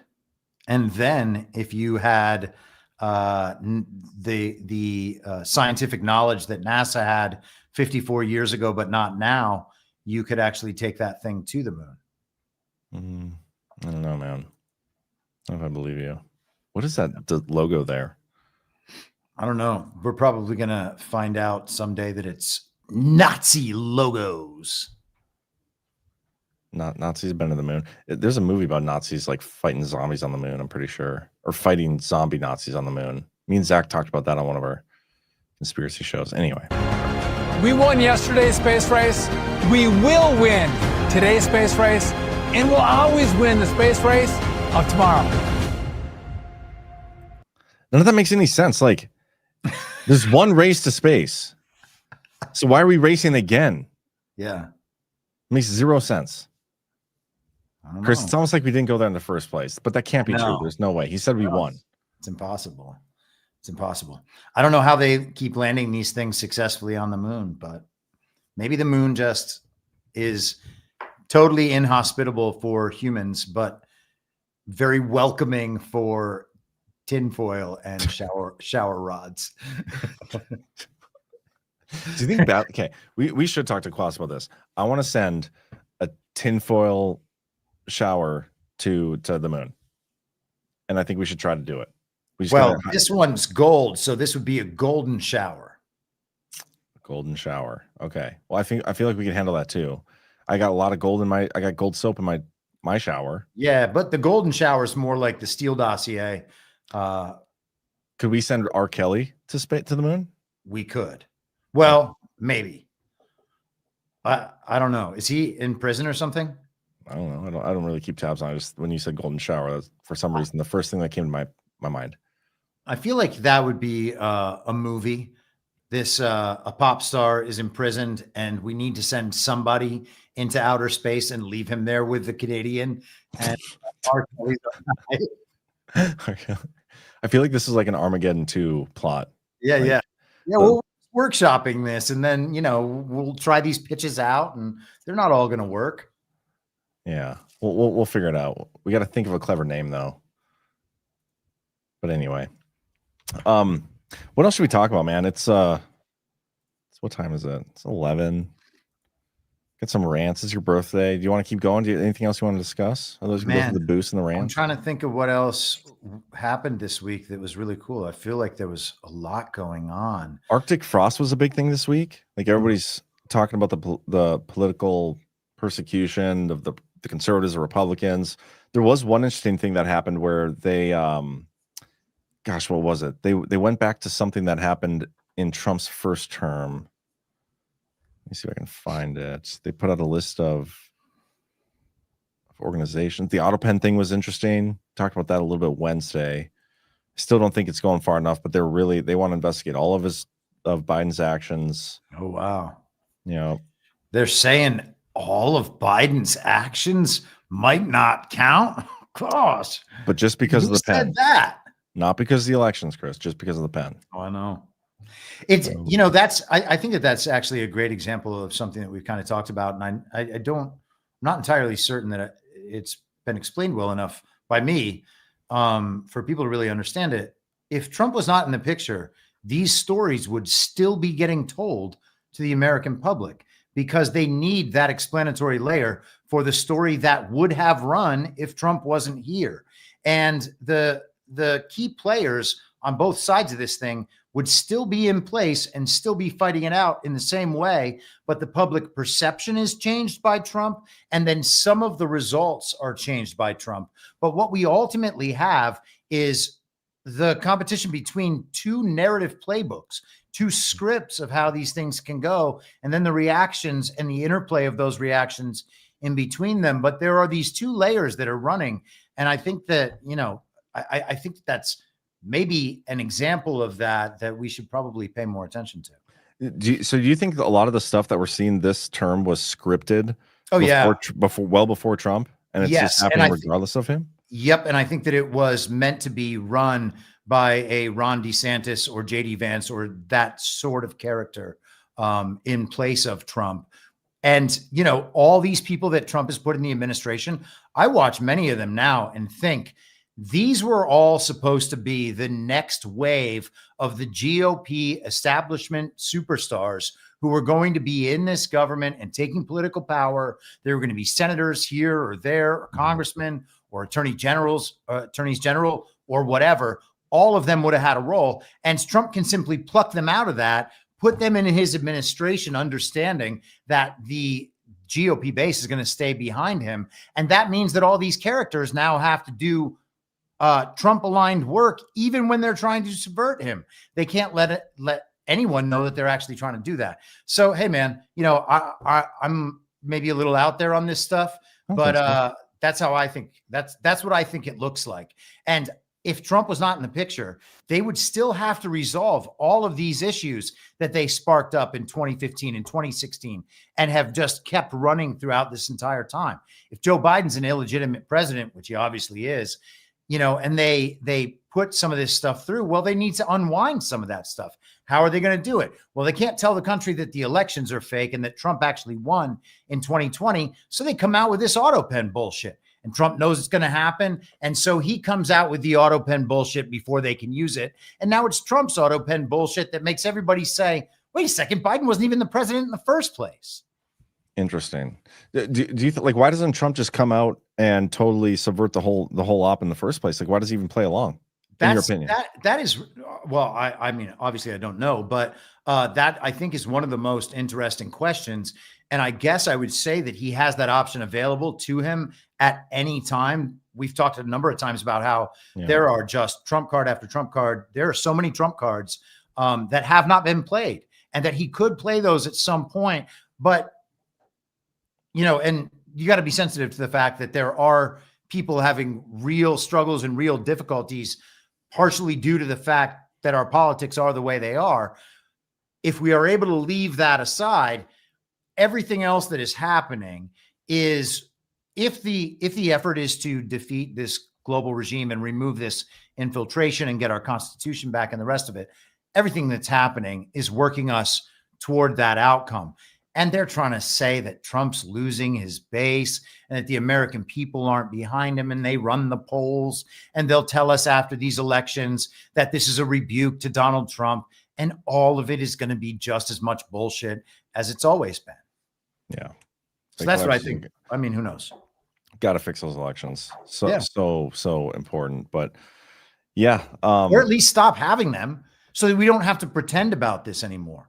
I wonder if we stop paying our taxes like Marjorie Taylor Greene told us to. She basically told us to. We could use that as a defense in court, I'm pretty sure. Yeah, maybe. Isn't it funny how she's doing this media tour now? She was just on Bill Maher last night. Mm-hmm. She's going on The View next week. And I know you guys talked about this last night, but the Whoopi Goldberg sweatshirt with the Coco the Clown. And the I actually wasn't there last night when they talked about that. I'd signed off early. I had to take my girlfriend to the airport at 4 a.m. this morning. So, jeez. I was up at 5 a.m. because the smoke alarm started chirping with a dead battery, and it was like in this recessed ceiling, and I didn't have a step ladder, so there was nothing to be done about it. So I had to wait until Home Depot opened up and drive to Home Depot, purchase a step ladder, come back, take apart the smoke alarm. And, so it was going off at that early for that long? It started going off at 4:30, and I just couldn't stop it. So you couldn't stop without a step ladder. Well, yeah, I had to. It's like it was on like a 9-foot, 10-foot ceiling or something. Jeez. Okay, let's yeah. So then I just bought a bunch of I bought like painting supplies and stuff, and painted this bathroom that I've not painted for 2 years but wanted to. So I did so much by like 10 a.m. That's amazing, dude. Did you take a nap today? I did nap for like 45 minutes or something, but I'm a terrible napper. So I just continually get over the years just ever more exhausted. Yeah, I'm with you, man. But this is the Whoopi Goldberg thing. For those who didn't see it yesterday, look at the shirt she's wearing. Yep. People. It's basically. I'm going to say it's basically a Badlands shirt. She took both of our Badlands Rise of Tire shirts and merged them together into its own shirt. In Washington are starting to look at that. Yeah, and it's to announce that Marjorie Taylor Greene is coming on. Yeah, I'll play the full clip, and then I'll show you guys our merch. to say my constituents, they're starting to remember why they're there, because you don't get there without people putting you there and remembering that those same people can pull you out of there. And that's why when you said Marjorie Taylor Greene, I'm happy to say that she's going to be here on Tuesday. Yeah. It's election day. Because it happens to be election day. And I don't know how many things we agree on, but I know the one thing that she and I and all of us at this table agree on is this should not be affecting the American people. And here is one of our merch designs, the Cywar one. Here's the other one from badlandsmedia.tv/rise for anybody who wants to dress half like Whoopi. Here's the other one. Crazy. It's weird. It's like the day after she was on with Shipwreck. Yeah. He's wearing that shit. Yeah. And, MTG is doing, on the Bill Maher show, at least, she's being talked up by the mainstream center left, quote unquote, about how she goes after her own party. And then it was really weird because like the Con Inc. wannabe influencer space was then going after MTG for turning on Trump, even though her comments specifically are not about Trump. They're about the Congress and the Senate, which, in my mind are totally fake and illegitimate. So agreed. Of course, they're not doing anything productive. And it's very weird. So MTG is being welcomed by the enemy on TV, and people who want to be on TV on our side are now mad at MTG, saying that she's going against Trump. But these people are just like normie Con Inc. influencers in the first place. So they're legitimately trying to access the power of that system, and they're groveling to do it. They're attacking somebody going against the regime while they're trying to protect the regime while wanting access to the same platforms that person attacking the regime is getting access to. I don't know, that interview with Ship and MTG was awesome. It was really good. I'd encourage you all to that's go fun check it out. that sort of thing is happening on the network now. Yeah, maybe things are loosening up a little bit. We'll see. She's got another pretty good interview coming up. I won't spoil that one, but I mean, maybe not good. It depends how she does. Depends how she handles it. Depends on the questions she asks. It could be really good. We'll see. I expect her to hold no punches as she typically does. Yeah. What else was there? I feel like there's one more thing I'm missing. I can't remember what it is. Damn it. Yeah, I don't know. I wrote down all my stuff, but I took a lot of notes when that guy was talking. Then I realized I wasn't going to probably be able to say.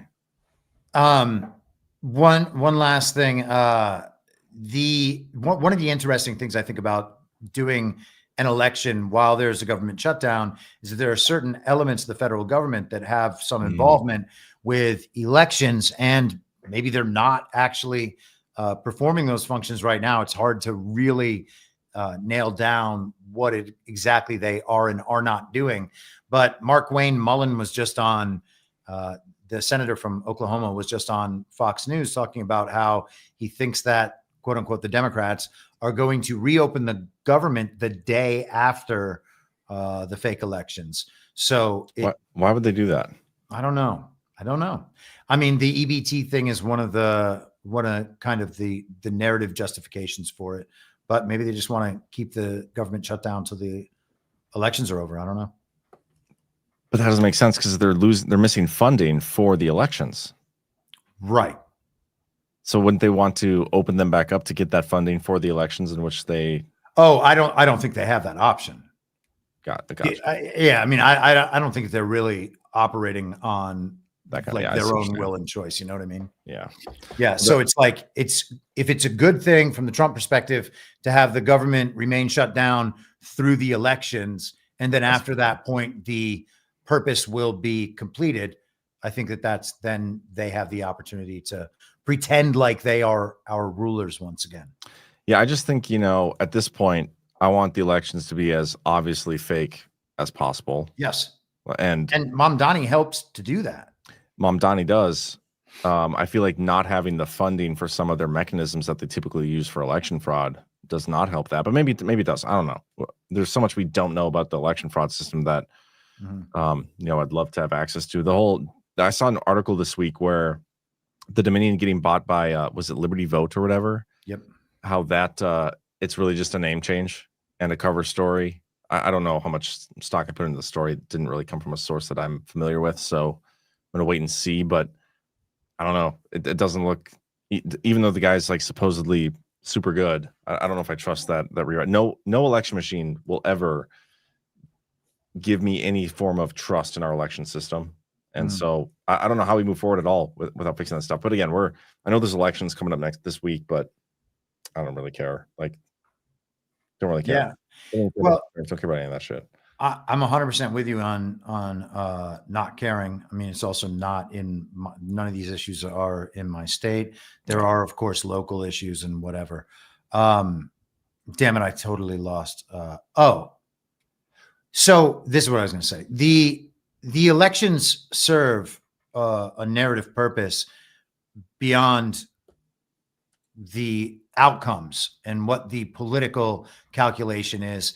They make it so that coordinated messaging can be cemented. We hear a lot about these pushes for unity, these little struggle sessions that form online. This was ever present in 2024, but you can still see some signs of it now. People are like, oh, you can't talk about that right now. Not with an election coming up. We can't resolve that issue right now. Not with an election coming up. You need to get behind your party and make sure they win, and we can handle these problems after the election. And of course, they never handle the problems after the election. But when you've kind of ducked out of caring about these fake elections and what the reported results are going to be, well, then the struggle session no longer works. That's not motivation for me to not talk about XYZ because there's an election coming up. And I think that's a productive place to get to. Yeah, that's another topic we're going to have at GART is toxic unity, and I think that's a good discussion point to get around. Like once you stop caring about unity and stop caring about the unity that the people are pushing for, you actually like drill down to what they want. It's not actual unity. It's conformity in a lot of ways, but it's not actually moving the ball forward in any way. It's placating people. And they, it gets presented as some sort of disloyalty to the party. And then, of course, you have to conflate the party with Trump. So you can say it's disloyal to Trump. I don't think it's any of those things. No, not at all. Our loyalty is supposed to be to the American people and to the country. Okay. And the American people and the country, do the elections affect them? Do the politics affect the American people and affect the country? Well, sure, you can argue that they do, but they're not the same thing. Yeah. No, you're spot on, man. Next week's GART, guys, if you haven't, I would encourage you to get your. So I'm going to play that promo real quick while we're talking about it, because we're nailing down our panel topics. I think we got them fully nailed down. I can even probably show you guys if I can find where they're at. Well, I'll play the promo first while I find those. So hold for processing. Here on the sun-kissed shores of Cocoa Beach, where the ocean meets the horizon, the Great American Restoration Tour continues on November 6th through the 9th, 2025. Badlands Media gathers patriots like you, not just to talk, but to rebuild. From truth-telling panels to unbreakable bonds, we're restoring the soul of our nation, one conversation at a time. This is the heart of the Space Coast, where the rockets defy gravity and dreams touch the stars. Feel the thunder of innovation that powers America forward. Together, we're not just healing the past, we're blasting off into a brighter tomorrow, a future where truth prevails, families thrive, and America leads once more. Join us in Cocoa Beach. Get your seat or your virtual stream pass now at badlandsmedia.tv/events. Launch is imminent, and you don't want to miss this liftoff.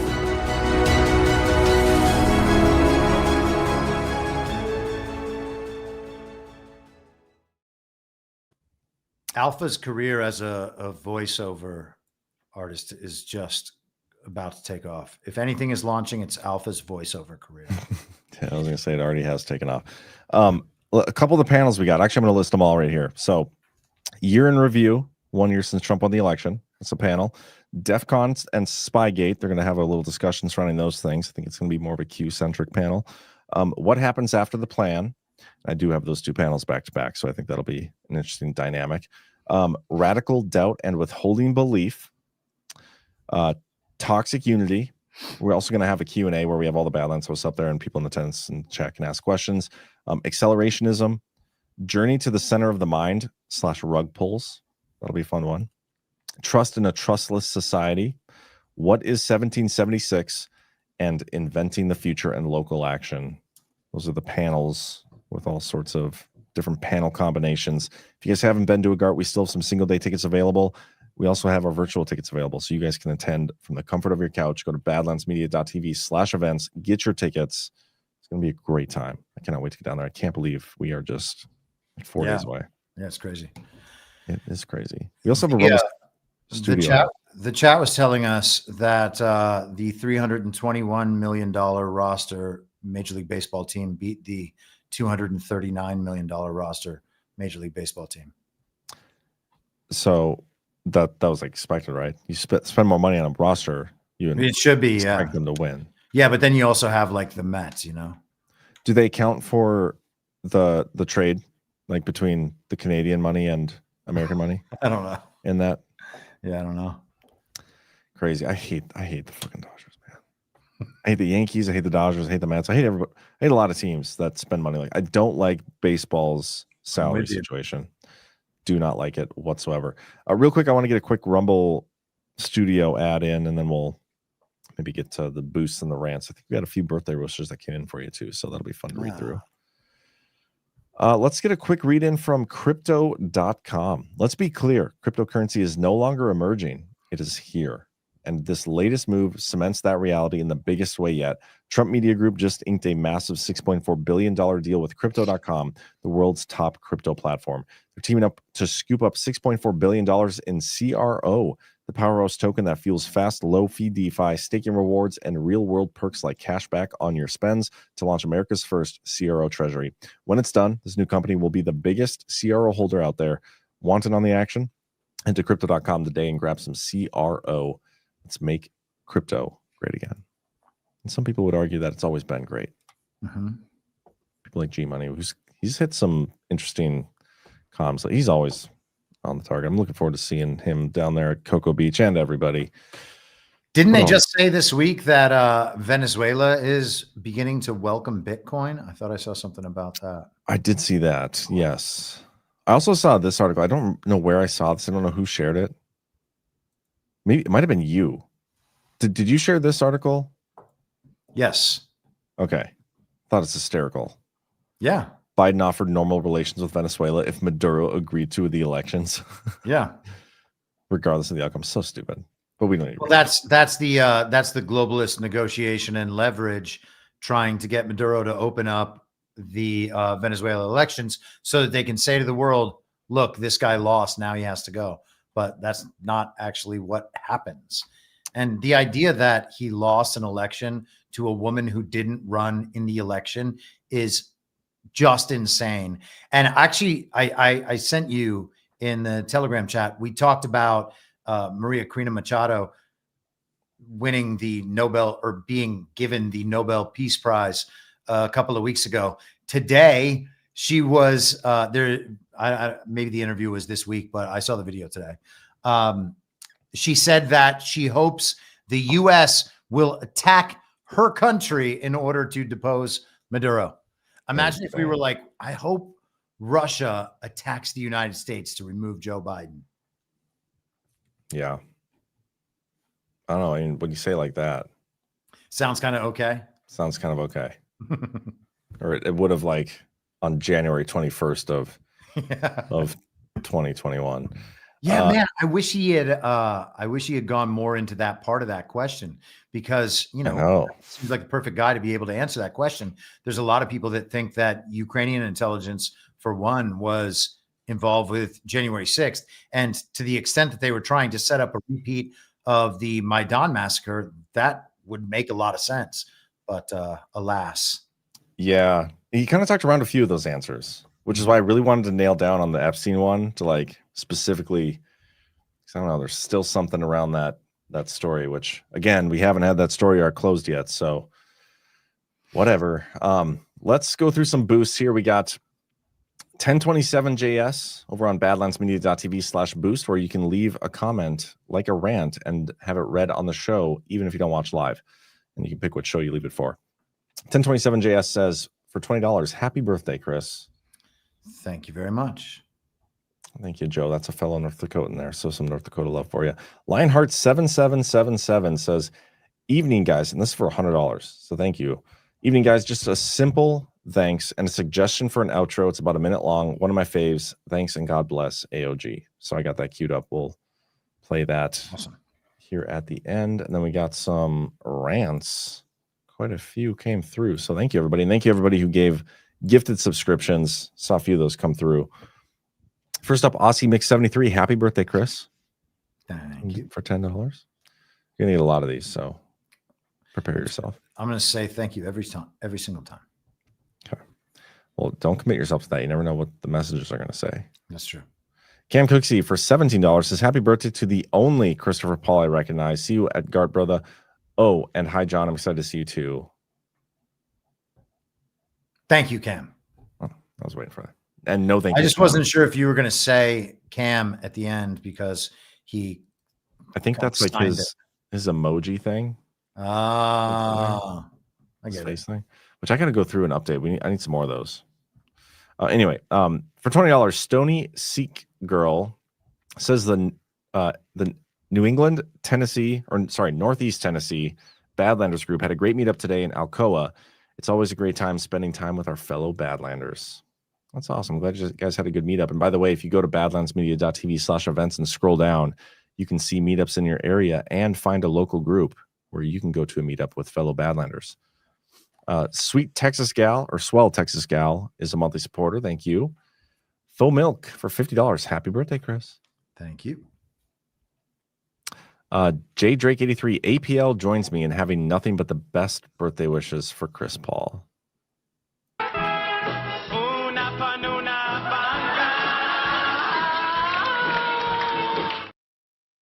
It's wonderful. Thank you, John Drake. And don't forget to tune in tomorrow. John Drake and his No Treason podcast goes on before Burning Bright show. So it's a great one. Actually, no, if I'm being honest, I can't say I know it's great because of the reviews I've heard, but I personally have not been able to watch it yet because of all this stuff going on. But I'm going to do that tomorrow. I'm going to watch the show tomorrow. It's an important topic, and he's bringing. It's like he's unearthing this really important, relevant American writing that is very timely for what we're dealing with. Yeah, I mean, when he sold it to me, like, like pitched it or whatever, I've been telling him he needs to do a podcast for a while since one of the guards he came to. And when he came, it's like, oh, this is what I want to do. It's like, great idea, go for it. But I haven't even had a chance to watch it yet, and I feel guilty. But I will do that, J Drake, one of these days, probably tomorrow. Counterinsurgent for $20. Badlands has gotten some fire interviews lately, legitimately legitimate. Thank you. Keith Higgins, why are names and words so taboo in DC intelligence? Like Seth Rich, Eric Ciamello, Hammer and Skullcard. It's like saying Beetlejuice to the spooks. Barry N. McGrowan. Bottom line is accountability has to be done right within the law with due process. All that takes time. If we fail with one prosecution, it nulls and voids the rest. That's true. Monza Mom says, happy birthday, Chris, for $50. Thank you very much. That's very kind. Julie JN for $10 says, great interview. Can't say it enough. Thank you for all your research and knowledge. Also, happy birthday, Chris. Thank you. Thank you. Thank you. Ash 1776 says, it's cool that the system worked. What a relief. Happy birthday, Chris. Yeah, I don't know what to say when that stuff comes up. We were having, maybe this was in our chat today, but, when you question certain things like the nuclear weapons, for instance, let's just for the sake of making the point, let's just assume that the nuclear weapons that no one has ever seen aren't actually real. It is entirely possible that, and it seems very likely that 99% of Congress and the House and the Senate believe it anyway, because almost everybody believes it. So why wouldn't they believe it? And the social pressures around them and the incentive and punishment structure around them to believe that sort of thing is even higher than it is for us. So you can imagine people at the top levels of politics still believing something that is completely false. And I think that we have a number of those examples. And so when we're like, well, are all these people in on it? Well, no, but they all believe something that none of them can prove because they all assume that everybody else must know it. And so we all believe it's true. Well, it must be true because we know all the important people who tell us whether or not these things are true, and they all say it's true. So I guess it's true. It's entirely possible that powerful people don't know what the hell they're talking about all the time. I know tons of powerful people who are just retarded. Yeah, like me. You know me, man. No. You're not that powerful. But I am that retarded. Maybe. You just described every like news story ever. Like every mainstream media. That was great. They believe this shit, man. The fake news that comes out that we're like, come on, give me a break. The people in positions of leadership believe that shit. It's like, how can you argue your way out of that if you are arguing on that territory? If you accept that these stories have any basis in reality, you have already lost. Yeah, I mean, these politicians are the ones that tell us, and the mainstream media and all these other super important, powerful people, they're the ones that tell us that the elections are legitimate. Yep. And they won't step outside of that system. And I don't know how we move forward as long as they keep doing that. That's why we got to keep pressing the issue. Yeah. Diagram 70 for $10 says, congrats on the interview, guys. DPH never disappoints. Thanks for all you do, and God bless. Did you not realize it was Chris's birthday? Why did you not wish him happy birthday, Diagram? What the hell? Oh, man. I'm going to have to remember that name. Yeah. Somebody ban him now. Rita Dotson, great show, Jens. Happy birthday, Chris. Thank you. The final demand. Happy birthday, Chris. Make no mistake, they don't hate Trump. Stop saying that. They fear Trump. There's a big difference. Every counter to Trump's agenda is out of fear, aka panic. Yeah, they might hit him too, though. It's probably a little both and. Julie JN. Trump also said we would all eventually have the same amount of nukes. Would that be true? Yeah. Well, yeah. I mean, and we've showed a number of times. He was on a podcast during the campaign last year and talked about how he had things in place with China and Russia to denuclearize. And you can't denuclearize the three global superpowers if all of these little rogue states have nuclear weapons and dirty bombs and all the rest of it.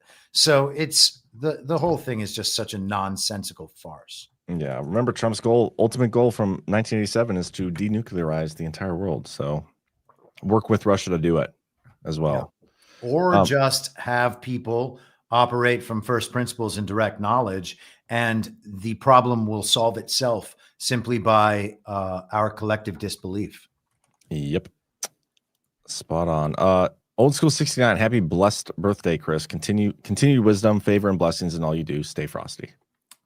Very kind. Thank you. Oh, that makes me think of the Wendy's Frosty. Have a Frosty is what he meant. I wish they were open right now. I doubt it. Custard won. Oh my gosh, Custard. Stop it, guys. I have no ice cream in this house. Now I want some. Congratulations, gents, for getting Tom on the show. Very insightful. Thank you. That's all, John. It was all Zach. Really, I had no idea who he was until Zach played the show last night. So clip. Mighty Brush 68, great guest tonight. I was at J6 where anti-Trump assets were in place when we arrived in the AM. A trailer with helmets and hockey sticks was right next to an unmarked white government surveillance van. Seems a little suspect.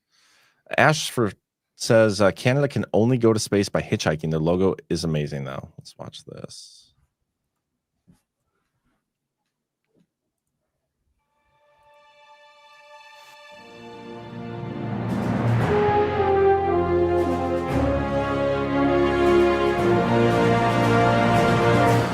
What? Is that French there, too? I can't believe that. Yeah. I want to watch this intro part again. It's like the beginning of like a movie. Isn't this? Yeah. Like one of the Lionsgate films or something?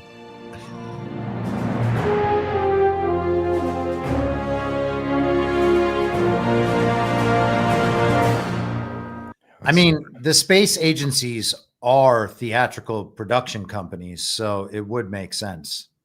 That is true. That is very true. Micro Toolmaker for $55. Thank you, sir. And I think you get some subscriptions. Appreciate that as always. It says Gart, yay. Where we go one, we go all.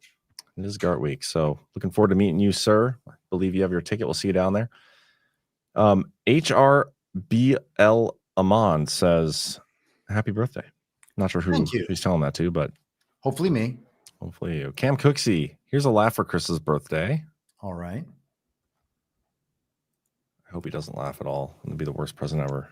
That'd be messed up. Oh, yeah, that's a great one.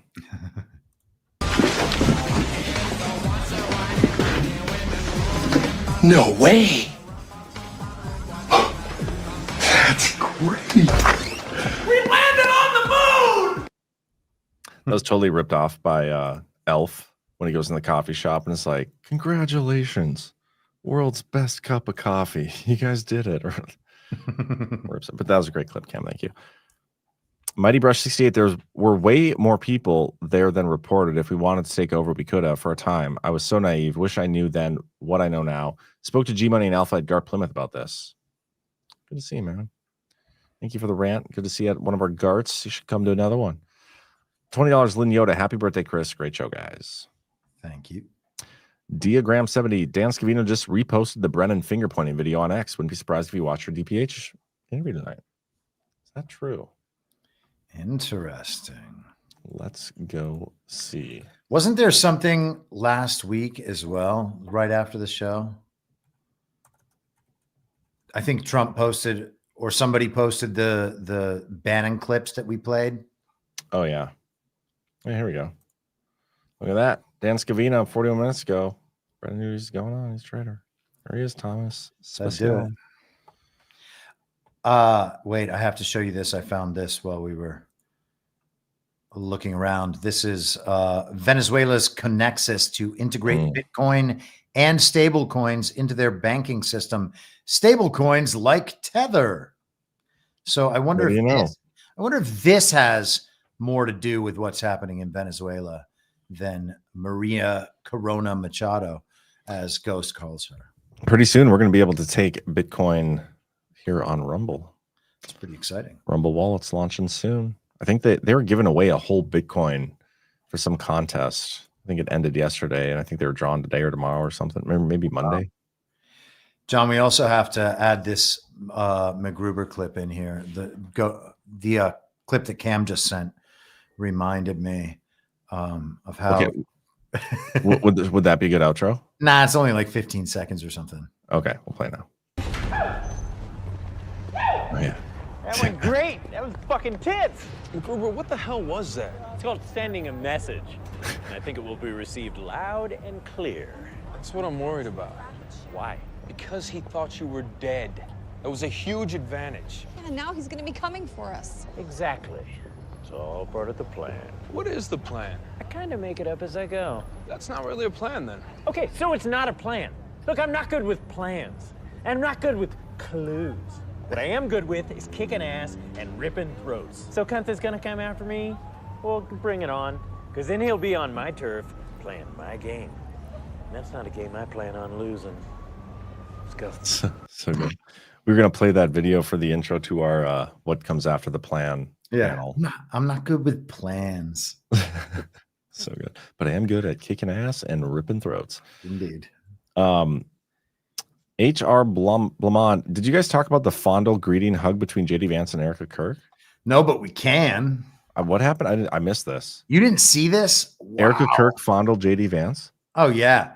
Yeah, they had quite the embrace, and it has become a pretty viral meme or series of memes over the course of the week.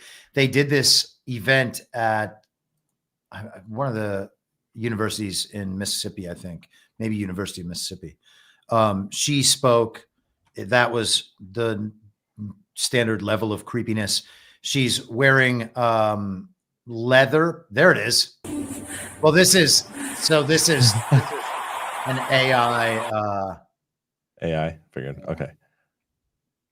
That's the real one right there. And then she puts her hand up on his head. And this was right after she said, no one's ever going to replace Charlie, but JD is just such a wonderful man. He's the same kind of guy. Huh. Yeah. It weirds me out that one of the main messages coming after the Charlie Kirk trauma event was from the Charlie Kirk side was that he was going to be president one day. Yeah. Really? I mean, based on how fraudulent our elections are, they probably did have that planned. Oh, I think that's probably right. And so then a whole new series of questions opens up. Yeah, ridiculous. That is interesting. The first time I did see that clip, I wasn't. I mean, I could see how it would be inappropriate a little bit, but it's not that big of a deal. Tam J1116, the name of your spaceship, the co-founder. I love that. That's so good. That's so good. We're all the co-founders now, guys. Yes. Keith Higgins, because you replaced the smoke alarm battery, Chris, you no longer qualify for SNAP benefits. No free birthday cake for you. Yeah, I woke up and was like, man, I feel like an internet video. Yeah, if you would have been African American, you never would have even noticed. Yeah, especially if I left it on for like a month. Yeah, it's too bad. Mighty Brush 68. Happy birthday, Chris. Are you one? Are you two? You could be doing that for a while before you got there. But he will never tell you how many times. He will never tell you. Never. Joe Peter Fan, Thomas Speciale's X account went from 4,000 something this morning to 8,000 something as of a few minutes ago. Look at that. We did have a pretty good crowd tonight watching. So, plus the Dan Scavino retweet probably helped. The Q Awakening, happy birthday, Chris. Their unity is conformity on turtles all the way down. Yes, indeed. You should share the link to your article. I will do that. In the chat.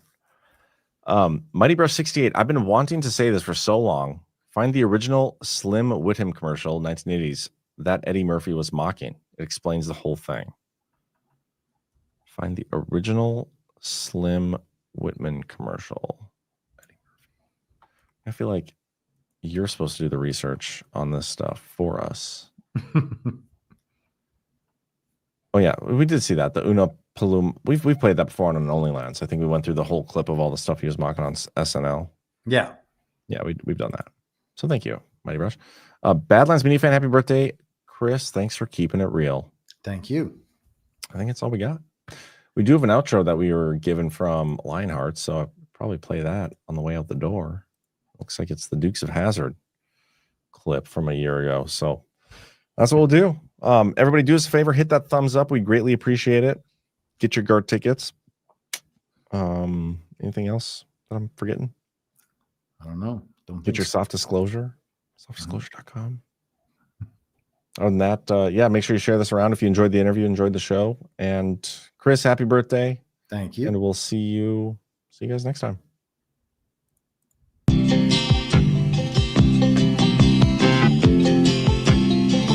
Just a good old boy, never meaning no harm.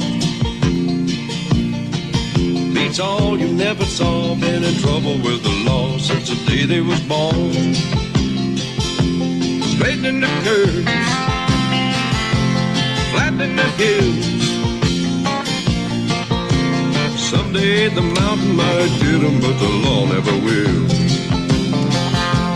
Making their way the only way they know how. That's just a little bit more than the law will allow. Just a good old boy, wouldn't change if they could. Fighting the system like a true modern day Robin Hood.